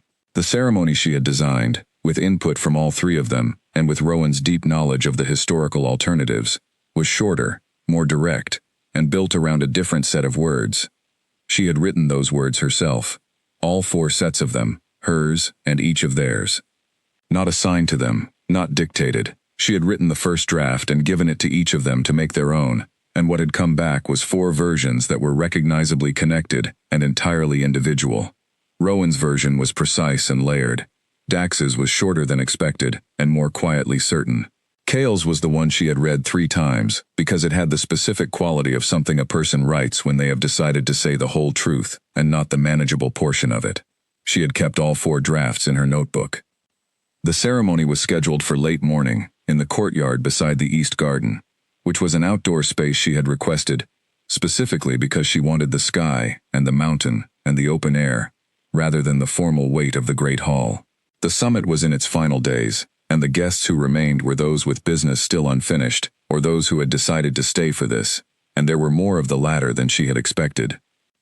Edmund had told her quietly that the news of the ceremony format had traveled through the remaining summit guests with the speed of interesting information in a closed population, and that several delegations, who had been planning to depart, had requested to remain through the morning. She had not expected that. She had been designing something personal and real, not a spectacle. But she understood that what she was doing had implications that extended beyond the personal and real, and she accepted that without trying to manage it. What she could manage was her own presence in it. She looked in the small mirror in her room. She looked at herself with the same directness she brought to most things, the way she looked at a plant she was assessing for health, or a preparation she was checking for accuracy. She looked like herself. She thought that was correct. She left her room and walked to the courtyard. The morning was cold and clear, and the mountain was fully visible, which she took as an uncalculated gift from the weather. The courtyard held perhaps 80 people. Some she recognized. Many she did not. Owen was near the left side with his arms crossed and his expression of careful attentiveness. Bess and Clara were together, Clara's dress exactly right in the morning light. Pip was at the edge of the gathered group with her small, specific smile that Lyra had come to understand as Pip's version of being deeply moved. Edmund stood at the front, performing the role of the ceremony official, which was not traditionally Edmund's role, but which was appropriate for a ceremony that was not traditional. Dr. Fenn was there, near the back, with an expression of the specific satisfaction that belongs to someone who has spent a long professional life working towards something and has lived to see it arrive. Vance, the elder counselor, was present as legal witness, which was required. And there, at the front of the courtyard, near the small table that had been set with the bonding items, were the 3 brothers. She looked at them as she walked to her position. Cale, whose posture today had something different in it, not the drawn bow tension she had noted at the beginning, but something steadier and more settled, like a bow that had been unstrung, and found it preferred the new shape. Rowan, who was watching her walk toward him with an expression of such unguarded attention that she made a mental note to tell him later that he could look less like he was solving a difficult equation, and more like he was at a bonding ceremony. Dax, who was looking at her with the warmth she had come to rely on for its consistency, and who was the first one to smile when she reached her position. She smiled back. Edmund spoke the opening words. When it was her turn, she spoke hers. She had memorized them, of course, but she did not deliver them from memory. She delivered them from the place where she had written them, which was somewhere underneath the memorization, in the part of her mind that had decided and was speaking from the decision. She spoke about choosing. She spoke about what she was choosing and why, and the specific, concrete, personal reasons for it. She spoke about the conditions and what they meant and why they mattered. She spoke about the work that needed to be done and the people she was doing it with. She spoke about the garden. The courtyard was very quiet. Then each of the brothers spoke in turn. Cale was last, and his words were the version of the full truth that she had read in the draft, and they landed in the cold, clear air of the courtyard, exactly as she had thought they would when she first read them. Edmund spoke the closing words. The bonding was sealed. She was aware of it the way she had been aware of the bond from the beginning, as a real thing rather than a metaphor, and what was different now was that the pull she had spent 3 weeks managing was no longer something she was managing. It was simply something that was true. She let it be true. It was easier than she had expected. Afterward, in the courtyard, the morning moved, in the way that mornings do after something significant, with the particular quality of air that follows an event and carries the traces of it. People came and spoke to her, delegates and officials and pack leaders from territories she had never been to, and she was present for all of it, with the full and specific attention she brought to everything, because they deserved it. Vance found her at the end and said simply, "Well done." She said, "Thank you for being the witness." He said, "I have been the witness at 9 bonding ceremonies in 30 years. This was the first one where all 4 parties appeared to have genuinely chosen it." She looked at him. "The others did not choose it. They chose it in the sense that they agreed," he said. "This is different." She thought about this for a moment. "I hope so," she said. "That is what I was trying for." "You succeeded," he said. She found Pip at the edge of the courtyard as the gathering began to disperse into the morning. "Well?" Pip said. "Well," Lyra said. Pip looked at her for a moment. "Are you all right?" "Yes," Lyra said. And then, which was the most honest thing she had said, about her own state for longer than she could calculate, "I think I am very all right." Pip nodded once, with the satisfaction of someone whose assessment of a situation has been confirmed. "Good," she said. "Come look at the western wall section. I had an idea about it this morning." They walked to the garden. The seal responded on the 3rd night after the bonding. Dr. Fenn was the first to register it, not because she was watching the instruments at that specific hour, but because she slept in the East Tower laboratory, 2 nights out of every 7, as a matter of established habit, and had long trained herself to wake at unusual readings. The instruments she had developed over 20 years of monitoring the seal were sensitive enough that when the field integrity shifted, even by a fraction of a percentage point, the recording mechanisms produced a sound that was not quite audible to someone deeply asleep, but which was exactly audible to someone who had spent 2 decades listening for it. She woke. She looked at the readings. Then she did something she had not done in 11 years of monitoring, which was to leave the laboratory immediately and go to find someone else. She found Edmund first, in the lower corridor, at a little after the 2nd hour of the morning, because Edmund maintained the habit of a late-night review of the day's correspondence, regardless of what the clock said. She told him what the readings showed. He stared at her. Then he went to wake Rowan. Rowan came to the laboratory in his night things with a lamp in his hand, and looked at the readings for a long time without speaking. "The integrity," he said, "has improved by 8 points in 48 hours, Dr. Fenn said. "From 60 to 68, he said. "Yes," she said. He looked at the instruments. He looked at the recording from the previous night, which had been taken as a baseline following the bonding, and then at the current reading. 8 points in 48 hours, he said again. "The response time is faster than the theoretical models predicted," she said.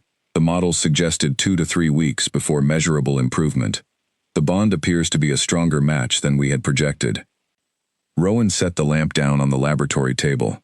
He sat on the stool that Dr. Fenn kept next to the instrument bench for exactly this situation, the situation of receiving important information while standing. He looked at the readings for another long moment. "Does it continue at this rate?" he said. "I cannot say with certainty," she said. "The models suggest a curve that levels off, but the initial response indicates significantly stronger alignment than the historical average. If the rate holds even at half the current speed, we are looking at recovery to above 75% within 6 months. And full integrity, he said. That depends on the models, which have known limitations, she said. But the current data is extremely encouraging. He nodded once. He stayed on the stool for another moment. Thank you, he said. Then he stood and picked up the lamp. I am going to tell the others. At the 2nd hour of the morning, she said. Yes, he said. He went. Lyra was awake when Rowan knocked at her door. She had been awake for about 20 minutes, sitting at the small table in her room, with her notebook open but not writing in it, in the specific state of wakefulness that sometimes followed a significant event and had its own quality. Not anxious and not restless, but simply present. A kind of heightened alertness, with no particular object. She heard the knock. She had a feeling, before she opened the door, that it was going to be news of some kind. She could not have explained the feeling. She opened the door. Rowan was standing in the corridor with a lamp and an expression she had not seen from him before, which was the expression of a man who has just received information that has confirmed something he had been hoping for, but had not let himself fully believe. The seal, she said. His expression shifted. How did you... Your face, she said. Come in. He came in. He told her what Dr. Fenn had shown him. She sat at the table and listened to all of it. When he finished, she was quiet for a moment. 8 points in 48 hours. A field that had been weakening for 50 years, measurably, trackably, in a direction that had one outcome if nothing changed, had turned. In 2 days. Because of a bond between 4 people who had chosen each other in a garden. She was a practical person. She believed in evidence. The evidence was quite clear.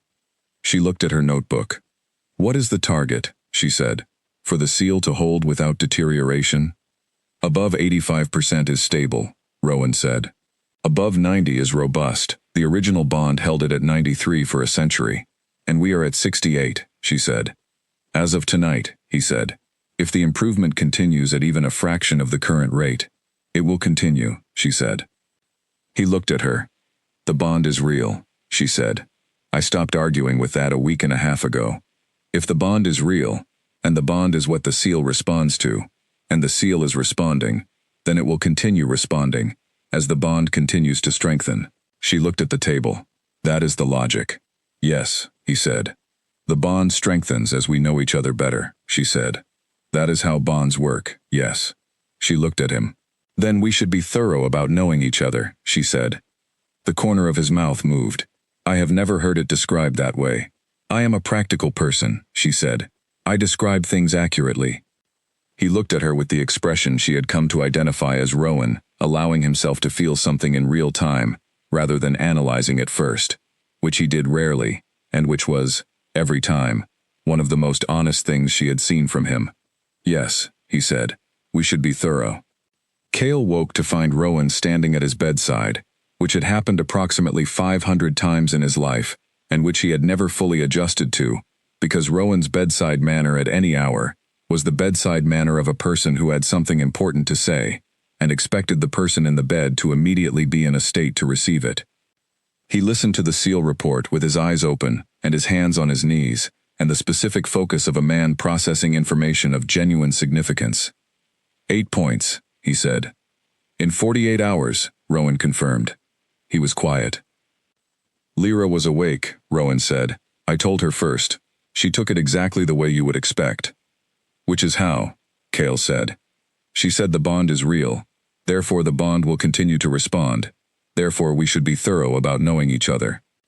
Cale looked at his brother for a moment. Something moved across his face that was close to the expression it had worn in the garden, the open-door expression that he still found slightly unfamiliar as a resident condition of his face. She is correct, he said.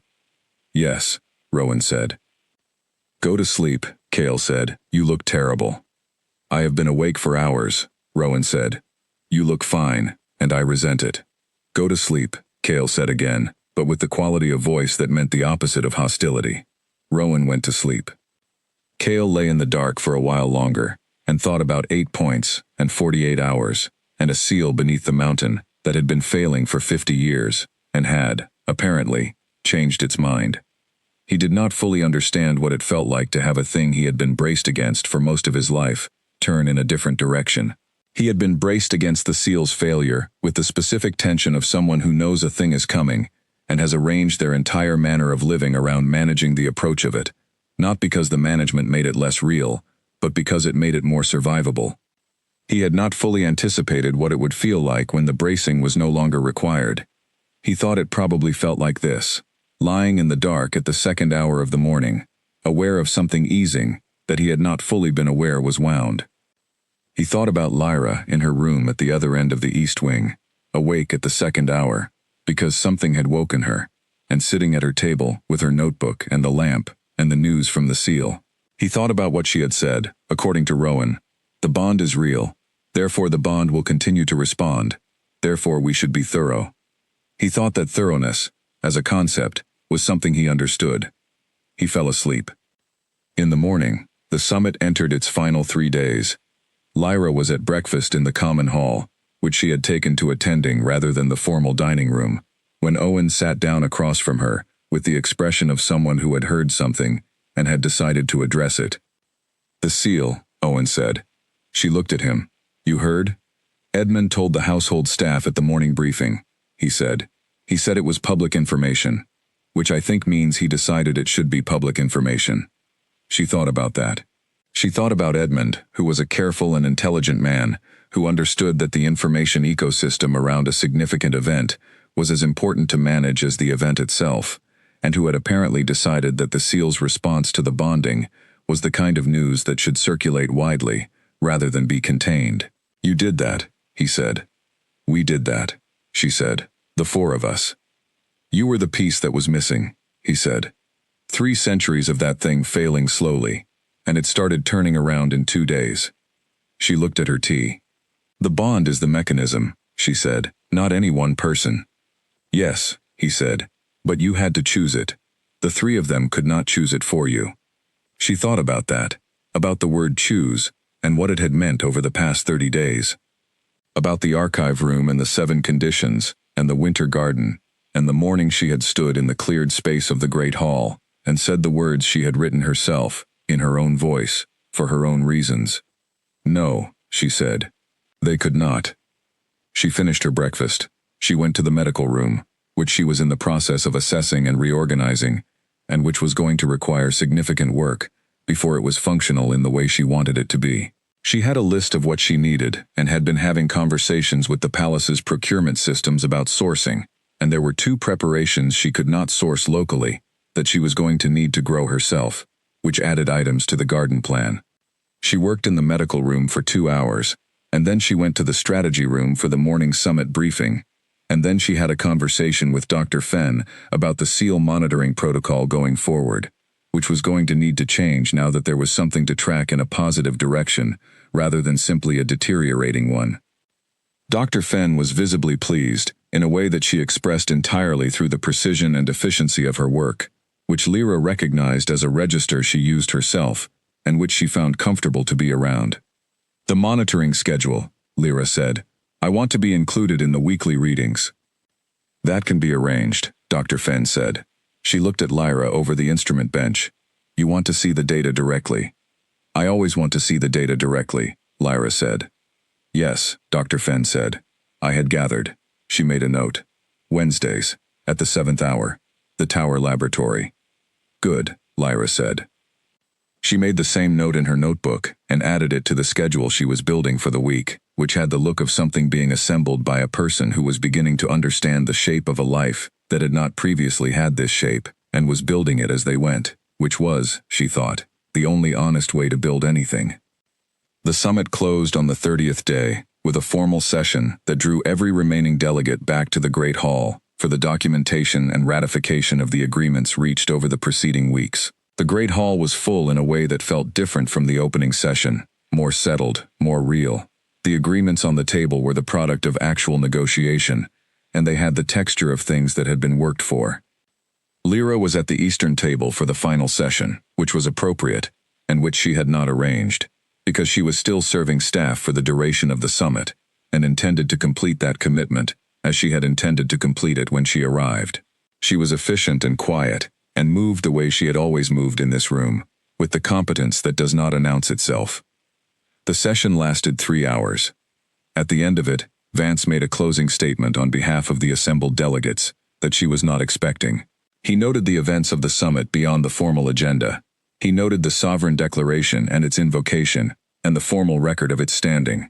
He noted the bonding ceremony, and the formal agreement that had been filed alongside it, which had been made part of the public summit record by the brothers' request. He noted the seal readings. When he said the number, 68% and rising, the hall was very quiet, in the specific way it had been quiet during her declaration, the quality of people who understood they were hearing something significant and were choosing to register it. She was at the eastern table when Vance said it. She was refilling a pitcher. She stopped refilling it and stood there for a moment and let herself hear the number out loud in the room. 68% and rising. She set the pitcher down. She finished the surface of the table, moving along it with the steady competence that had not changed because of anything else that had changed, and she did her job until it was done. When the hall finally emptied and the staff began the clearing work, she stayed and helped with that too, the way she had stayed and helped every evening. She folded linens and cleared candelabras and moved through the room that had started everything 30 days ago, with the sensation of doing something ordinary, in a place that had the accumulated weight of everything that had followed the ordinary beginning. Dax found her near the end of the clearing. He came to the far end of the table where she was working and stood at the same slight distance he had used on the first occasion he had come to find her here, back when the careful distance was something new they had both been learning. "Done," he said. "Almost," she said. "2 more candelabras." She cleared them. He watched her. "The hall is all right," she said. "You do not need to stay." "I know," he said. She straightened the last linen and stepped back. She looked at the room, at the high ceiling and the pale stone floor and the platform with the 3 thrones, at the place near the eastern wall where she had been standing when she looked up and found the 3 of them looking at her.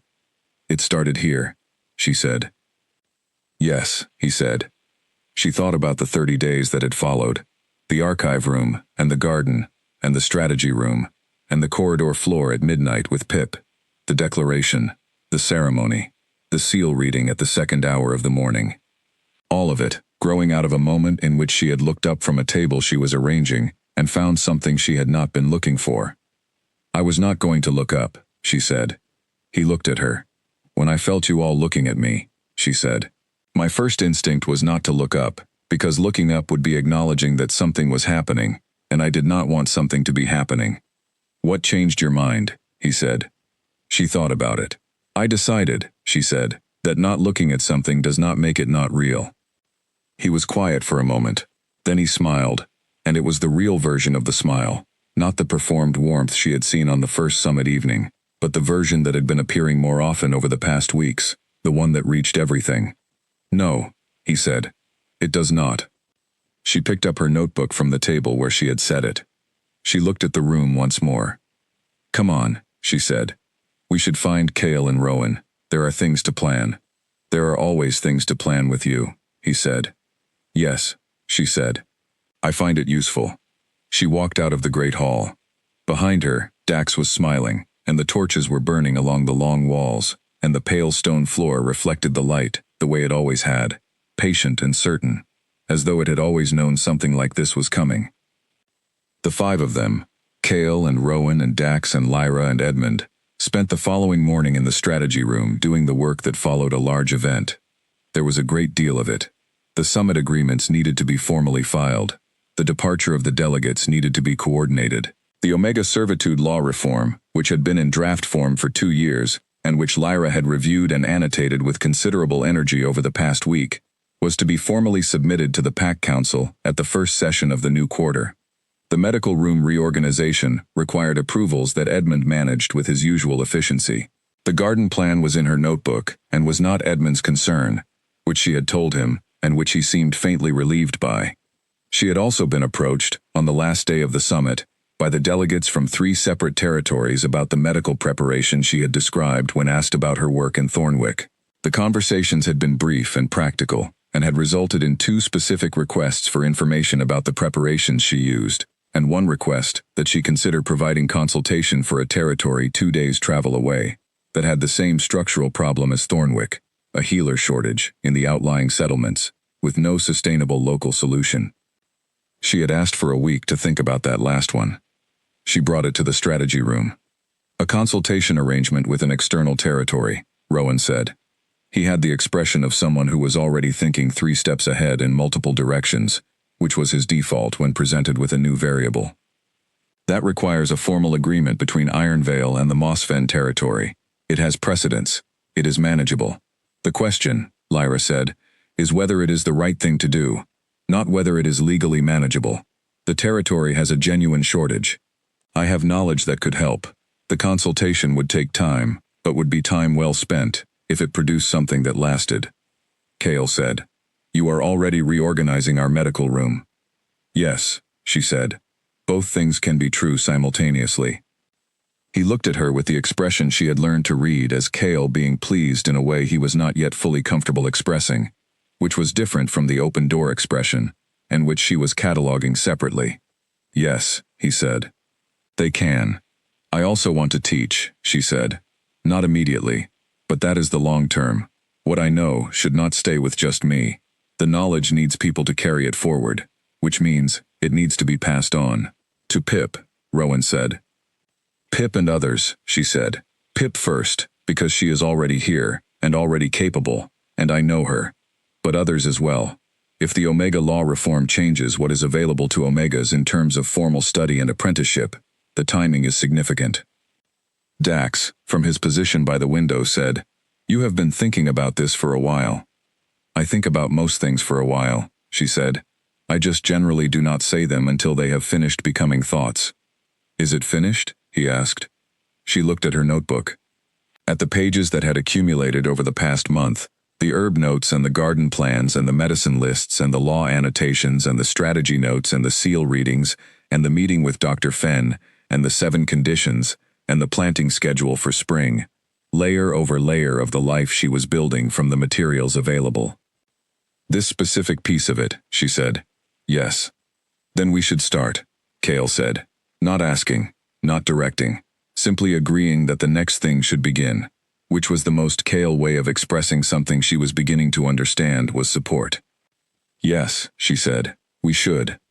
2 weeks after the summit closed, the news from the seal was 69%. 3 weeks later, 71. The rate of improvement was not uniform, and Dr. Fenn's notes on the curve were careful about the projection, but the direction was consistent. The seal was recovering. In the territories bordering Ironvale, the difficulties that had been accumulating quietly over the past decade began, equally quietly, to ease. A pack in the eastern foothills reported that 3 members who had been struggling with the shift for months found it returning to normal in the space of 2 weeks. A settlement near the northern mountain pass, which had reported an unusual number of bond disruptions the previous year, went 4 months without a single incident. Nobody announced these things as connected, but the scholars who tracked them noted the correlation and the timing, and wrote their reports with the careful precision of people who had found something significant, and were describing it without overstating it. Lyra read the reports. She filed them in the section of her notebook she had designated for seal data. She added them to the conversation she had with Dr. Fenn every Wednesday at the 7th hour. She did not spend more time on them than they required, because there was other work to do. The medical room was operational within the first month. It was not yet everything she intended it to be, but it was functional, stocked, organized in the way she organized things, which was the way that made sense to the person doing the work, rather than the way that looked correct to someone observing from the outside. Pip had taken on the preparation management with the same quiet decisiveness she brought to everything, and the two of them had settled into a working rhythm that Lyra thought was probably the most natural professional relationship she had ever had. Pip also had opinions about the garden that were frequently correct, which Lyra acknowledged without resentment, because being right was not the same as being challenging. The south wall raised bed was planted by the end of the first month, with early spring preparations already underway for what would go in when the ground warmed. The western section with the mountain herbs was marked and measured, and waiting for the specific weather window that Dr. Fenn had told her was correct for that type of planting, which would come in the second month of spring. Owen was working with Edmund by the 3rd week, not formally, and not yet in any official capacity, but in the practical way of a person who was good at logistics, and had been given access to situations that required logistics. Edmund seemed to regard this as an entirely natural development. Bess had found the palace laundry and its systems, and had, within 2 weeks, reorganized them according to a method that was so much more efficient than the previous arrangement that the permanent laundry staff had simply adopted it without discussion. Clara was learning the kitchen systems with the same energy she brought to everything else, and the permanent kitchen staff, who had initially been uncertain about her, had concluded that her opinions about preparation were valid enough to be worth having. They were building something, all of them. It did not look like Thornwick, it did not need to. It was not a continuation of what had been, it was the next thing. 3 months after the bonding ceremony, on a morning in early spring when the first real warmth had come to the mountain, and the garden was waking up, Lyra sat on the stone bench in the east garden with her notebook and the pale new sun on her face, and thought about a question she had been meaning to revisit. She had been carrying a word in the back of her mind since the morning she had stood in the garden and told 3 men that she chose them without yet loving them, but believed love was possible. She had been careful about that word since then, deliberate, because love was the kind of thing she believed in being accurate about, and inaccurate use of important words was a habit she had spent her whole life avoiding. She looked at the garden, at the south wall bed, which was green now with the first shoots of things she had planted, at the western section, where the mountain herbs were in and beginning to establish themselves with the determination that plants brought to good soil, at the line of the wall against the morning sky.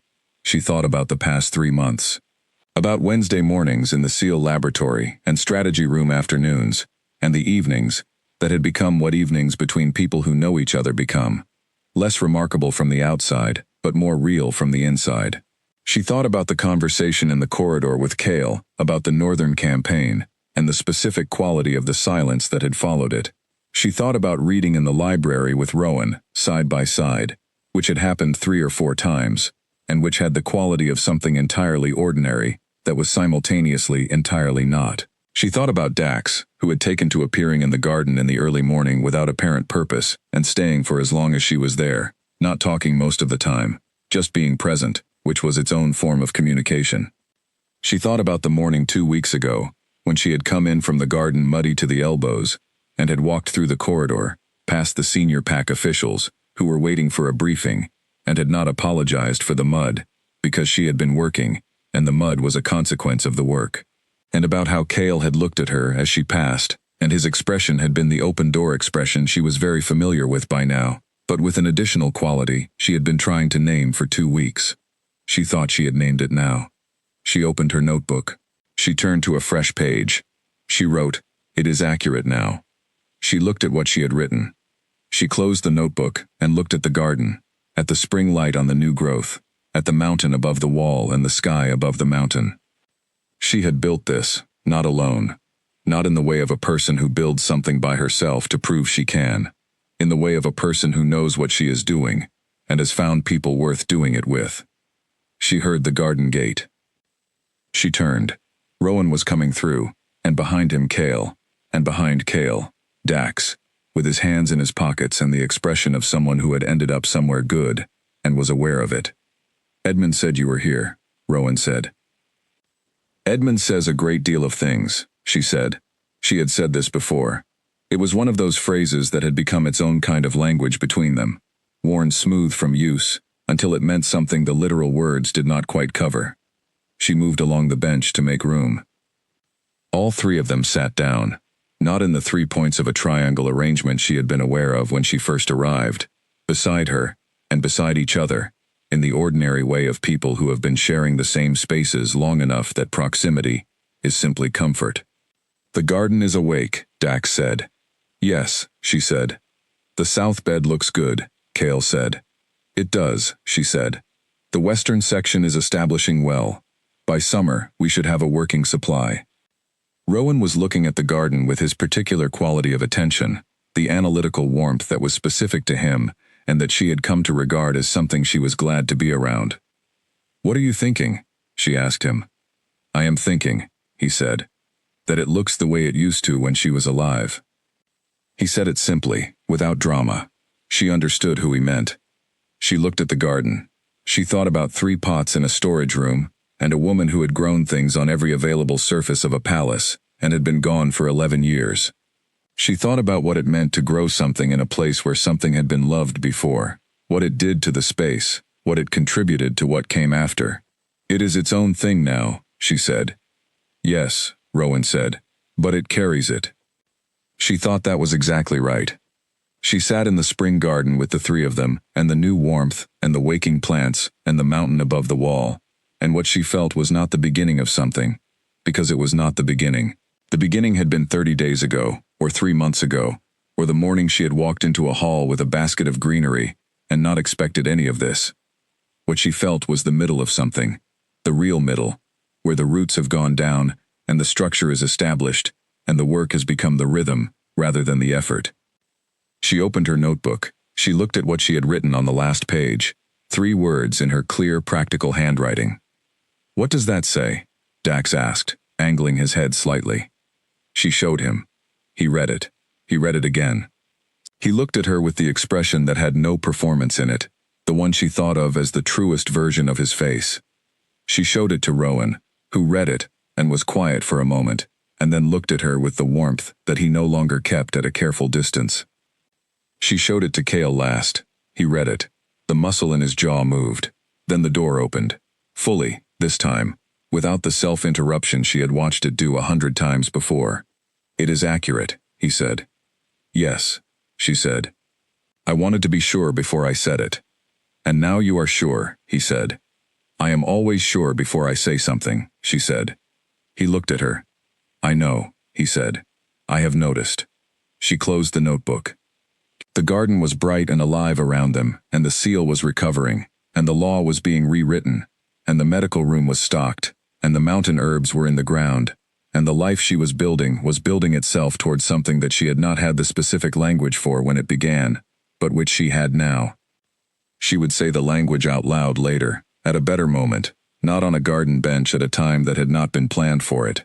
She was a person who believed in the right moment for important things, not because the right moment was more romantic, but because it was more accurate. But she had written it in the notebook, and it was true. The letter from the Mosfen territory arrived 6 months after the summit. It was not the first communication from Mosfen. Lyra had been in correspondence with their senior healer for 3 months, a practical and thorough exchange of information about preparation methods and local plant availability, and the specific challenges of providing medical care to a scattered population with limited access to centralized resources.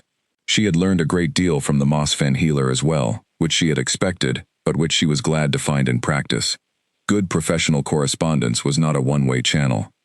This letter was different from the others. It was from the Mosfen pack leader, not the healer, and it was formal in the way of something that had been considered carefully before being written. The Mosfen territory was petitioning to formally adopt the Omega standing provisions that Ironvale had enacted in its own law 3 months prior. They were not asking for help with the petitioning, because they were capable of managing their own internal politics. They were asking if Lyra would be willing to serve as a formal consultative witness, meaning that she would provide a written account of the practical outcomes of the provisions within Ironvale territory to date, which the Mosfen pack leader intended to present to his own council as evidence of viability. She read the letter twice. Then she brought it to the strategy room, which had become the room where she brought things that required input from more than one direction. Cale read it first. He read it with the specific focus he brought to formal correspondence, the kind of focus that was looking for what the document actually said, as distinct from what it appeared to be saying, and when he set it down, his expression was the one she now recognized as Cale having concluded something, and deciding how to say it. Mosfen has 2 settlement clusters in the southern reaches that are currently below the Ironvale border by about 12 kilometers, he said. The pack leader there has been maintaining a careful relationship with us for 4 years.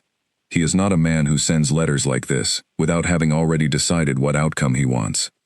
He wants the provisions, she said. He is using the request for a witness account to get formal Ironvale engagement on the record. Yes, Cale said. Which is, she said, smart. Very, Cale agreed. She looked at the letter. Will you write back with formal Ironvale support for the petition? He looked at her for a moment. You are asking if I will make this an Iron Veil position, rather than a personal consultation. Yes, she said. The Mosfen pack leader wants this to carry weight.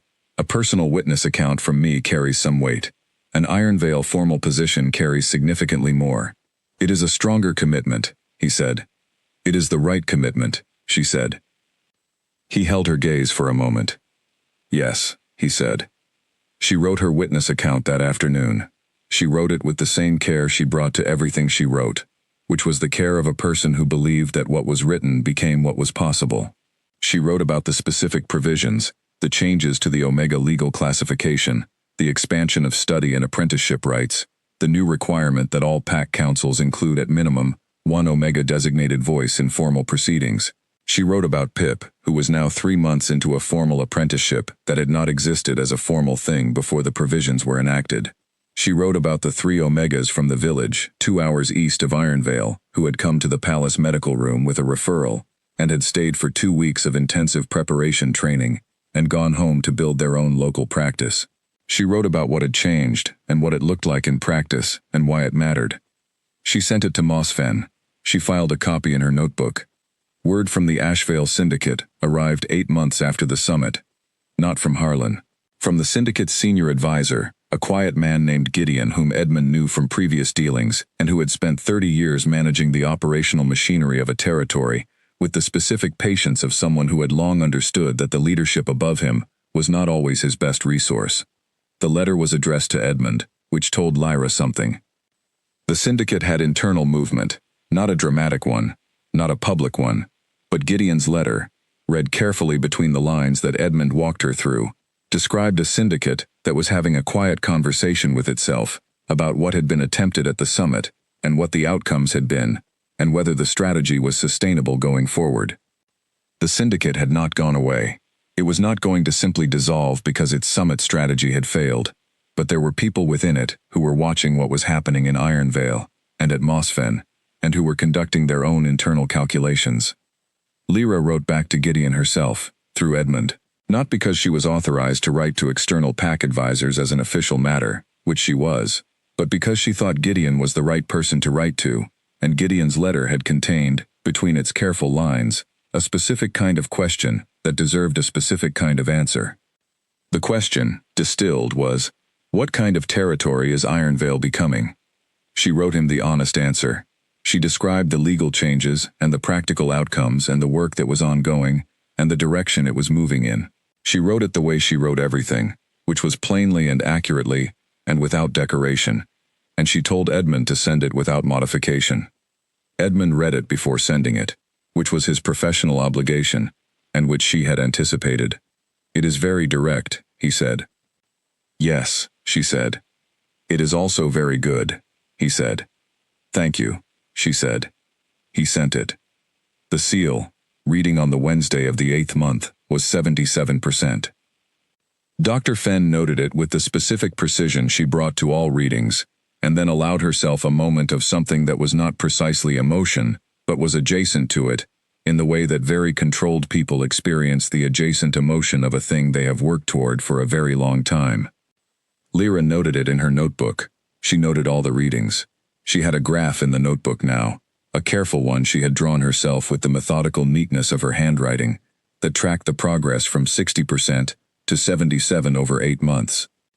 The line moved upward, with the consistency of something that intended to keep moving.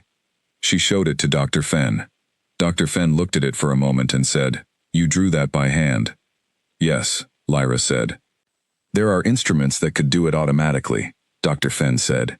"I know," Lyra said, "but drawing it by hand makes me look at each point individually. That is useful." Dr. Fenn looked at the graph, then she looked at Lyra.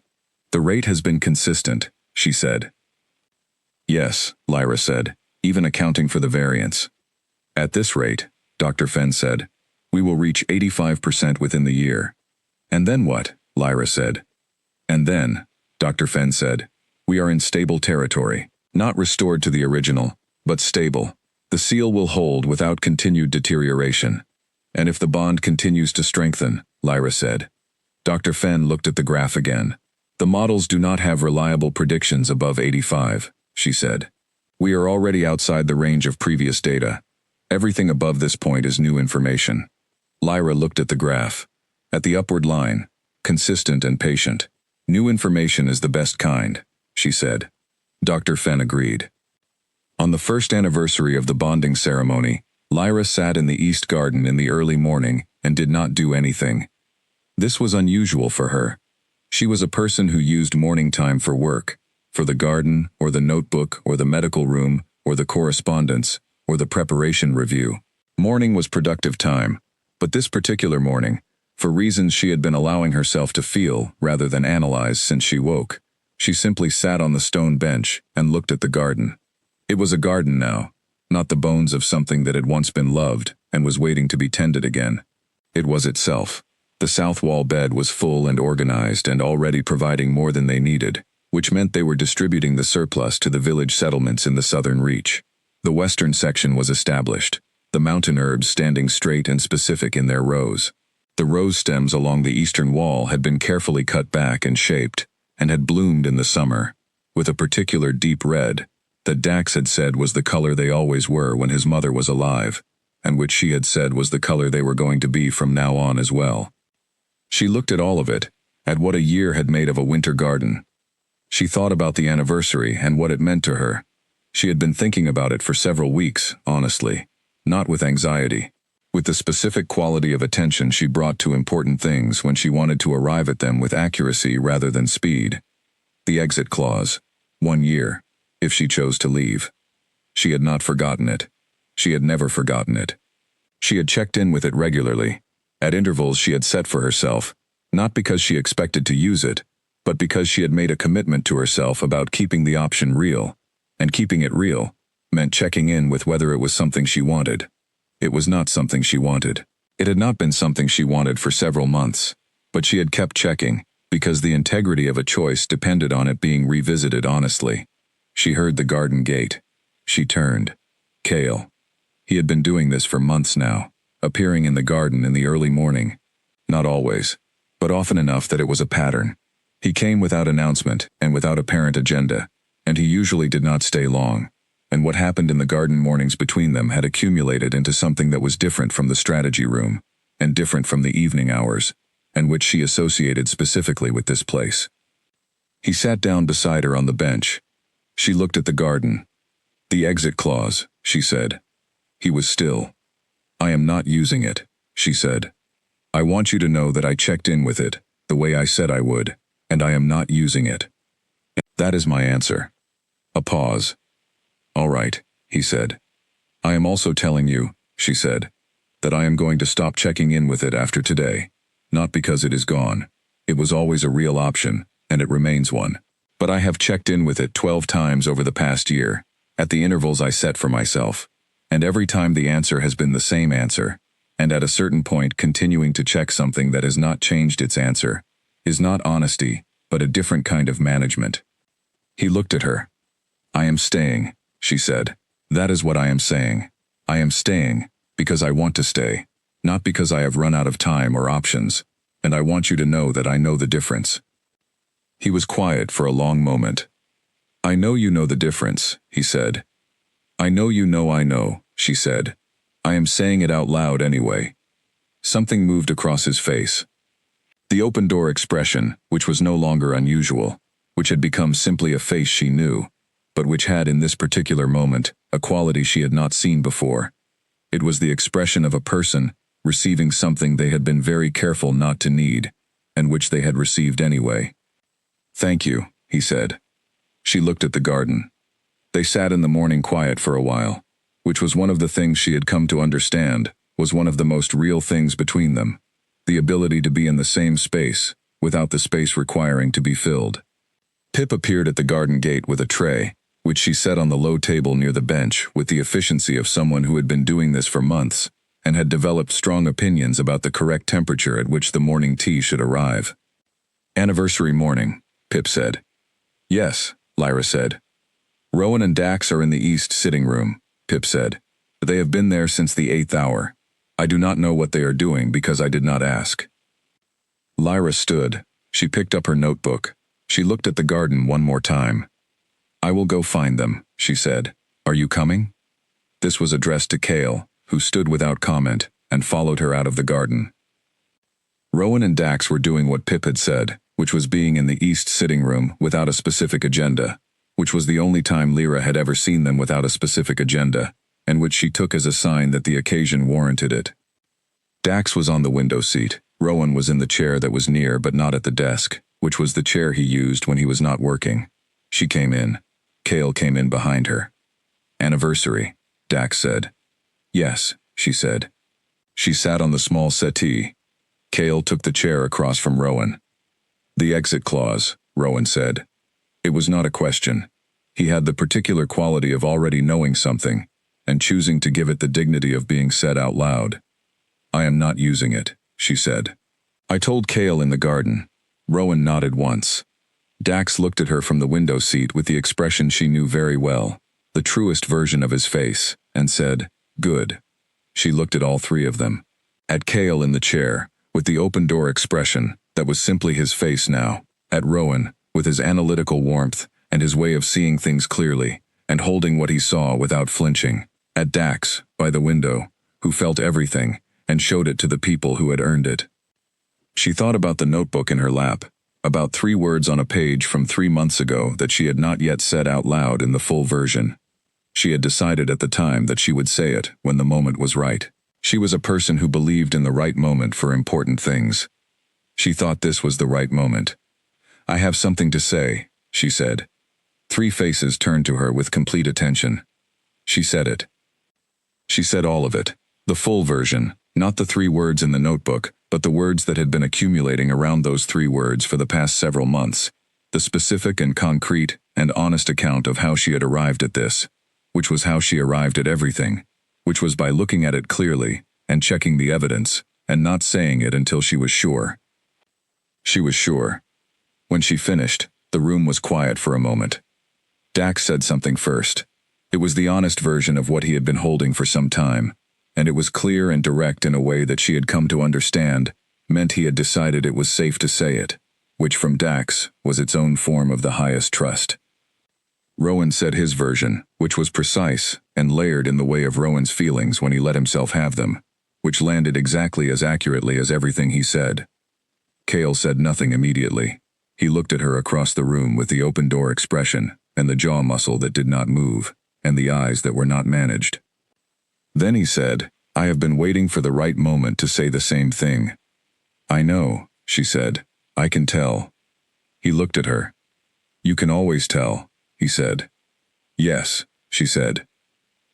The morning light was in the east window, where Dax was sitting, and the mountain was visible through the glass, and the garden below was everything she had grown it into, and the seal was at 77%, and rising, and there was a page in her notebook with 3 words on it that had become true before she said them, the way things that are built carefully become true.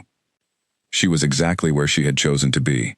She had chosen it every day for a year, and she was going to choose it again tomorrow, and the day after that. Not because she had run out of other options, or because the law had left her no door. Because she had looked at the evidence and made her decision, and was not the kind of person who made decisions without meaning them. She opened her notebook. She looked at the planting notes for the autumn. She looked at the seal graph. She looked at the page with 3 words. She looked up. Right, she said. We have work to do. And there was work to do, and they did it together. And the day moved forward the way days do when the people in them have found what they were building toward, and have the specific kind of energy that comes from knowing it. Not the frantic energy of searching, and not the relieved energy of arriving, but the steady, sustainable energy of a life that is actually being lived. The seal read 77% and rising. In the Mosfen territory, a letter was being drafted to 3 more territories about the standing provisions. In the lower east wing, Pip was teaching 2 apprentices the preparation of a specific mountain herb preparation that she had learned from Lyra and had since improved upon, which Lyra had told her was exactly the point. In the archive room, the records that had been kept for 300 years continued to be kept, and the most recent entry was the seal graph that Lyra had drawn by hand and asked Edmund to file. In the garden, the plants grew. In the pack territories beyond the mountain, slowly and without announcement, things that had been difficult began to become less difficult, and nobody who was experiencing this could have explained why. But the people who had been tracking it for 50 years could, and they wrote their reports with the careful precision of scholars who had found the answer to a question they had spent their professional lives asking. The bond held, the seal held, the work continued. And in a palace on a mountain, 4 people who had chosen each other with their eyes open sat around a table with work in front of them and light in the windows, and went on building the next right thing in order, which was all that any of it had ever been, and all that it needed to be. The letter from Gideon arrived 6 weeks after she had written to him. It was longer than his first letter, more personal, which was a shift in register she noted, and which told her something about how her response had been received. He wrote about the syndicate's internal conversation, with the kind of careful indirection that professional correspondence sometimes required. But the substance of what he was describing was clear enough. There were people within the Ashvale syndicate who had looked at the evidence from the summit and the months following it, and had concluded that the strategy had not only failed, but had been based on a fundamental misreading of what Iron Veil was.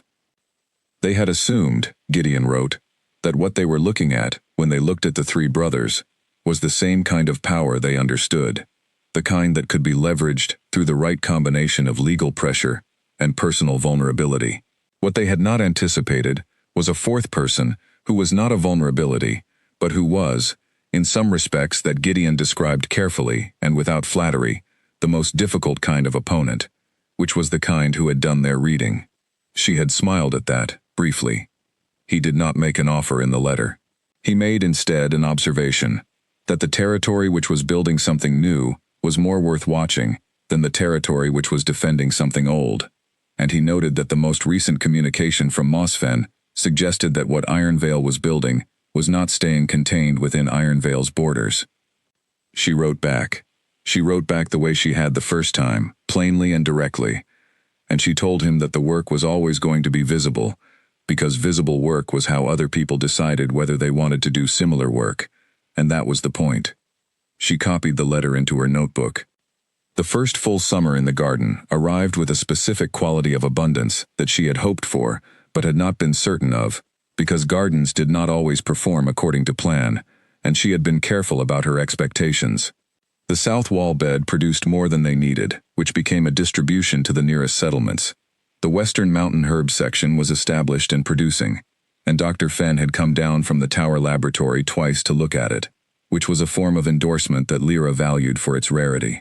The eastern rose wall bloomed for the second time in the deep red that it had always been, and Dax brought his morning tea, and stood looking at it for a while on the first morning of the bloom, with an expression that she had learned not to interrupt. She had learned, over the course of a year and several months, which things needed words, and which things did not. She was a practical person who believed in saying what needed to be said, and not saying what did not, and she had come to understand that the same principle applied to presence. Some things needed to be said. Some things needed to be sat with. Some things needed to be tended. The garden was all 3, and so were the people in it. Pip had her first apprentice producing preparations independently, which Pip had reported with the understated satisfaction of someone who had done a difficult thing well and did not need to announce it. Lyra had told her that independent production was the goal, and the method was working, and Pip had said she knew, and gone back to the work. The 2 apprentices from the southern settlement had come back for a second training period, bringing a 3rd person with them who was not yet formally an apprentice but who had questions that were good enough to suggest she should be. Lyra had started the conversation with her about what that would look like, not because it had to be decided immediately, but because good questions deserved to be taken seriously. The law reform, which had been enacted within Iron Veil and was now under active adoption consideration in 4 other territories, had been noted in the official Pack Council record as the first formal expansion of Omega standing provisions in 300 years. The Pack Council archivist had marked it with a notation that connected it to the original standing provisions from the same period. Lyra had read the notation in the archive record, and had thought about the woman named Marin in the old histories, and the herb plants named for her, and the long chain of things that persisted through generations of people who did not know they were in a chain. She had written about this in her notebook. She did this less often now than she used to. The notebook was more practical and less reflective than it had been in the first months, because the life it was tracking had become more established and needed less recording. but some things still deserved a notebook page. On an evening in the late summer, after the working day was done, and the medical room was closed and the preparations were resting overnight, and the garden was dark, and the mountain was a shape against the stars, Lyra sat at the table in her room, with the notebook open to a blank page. She looked at the blank page for a moment.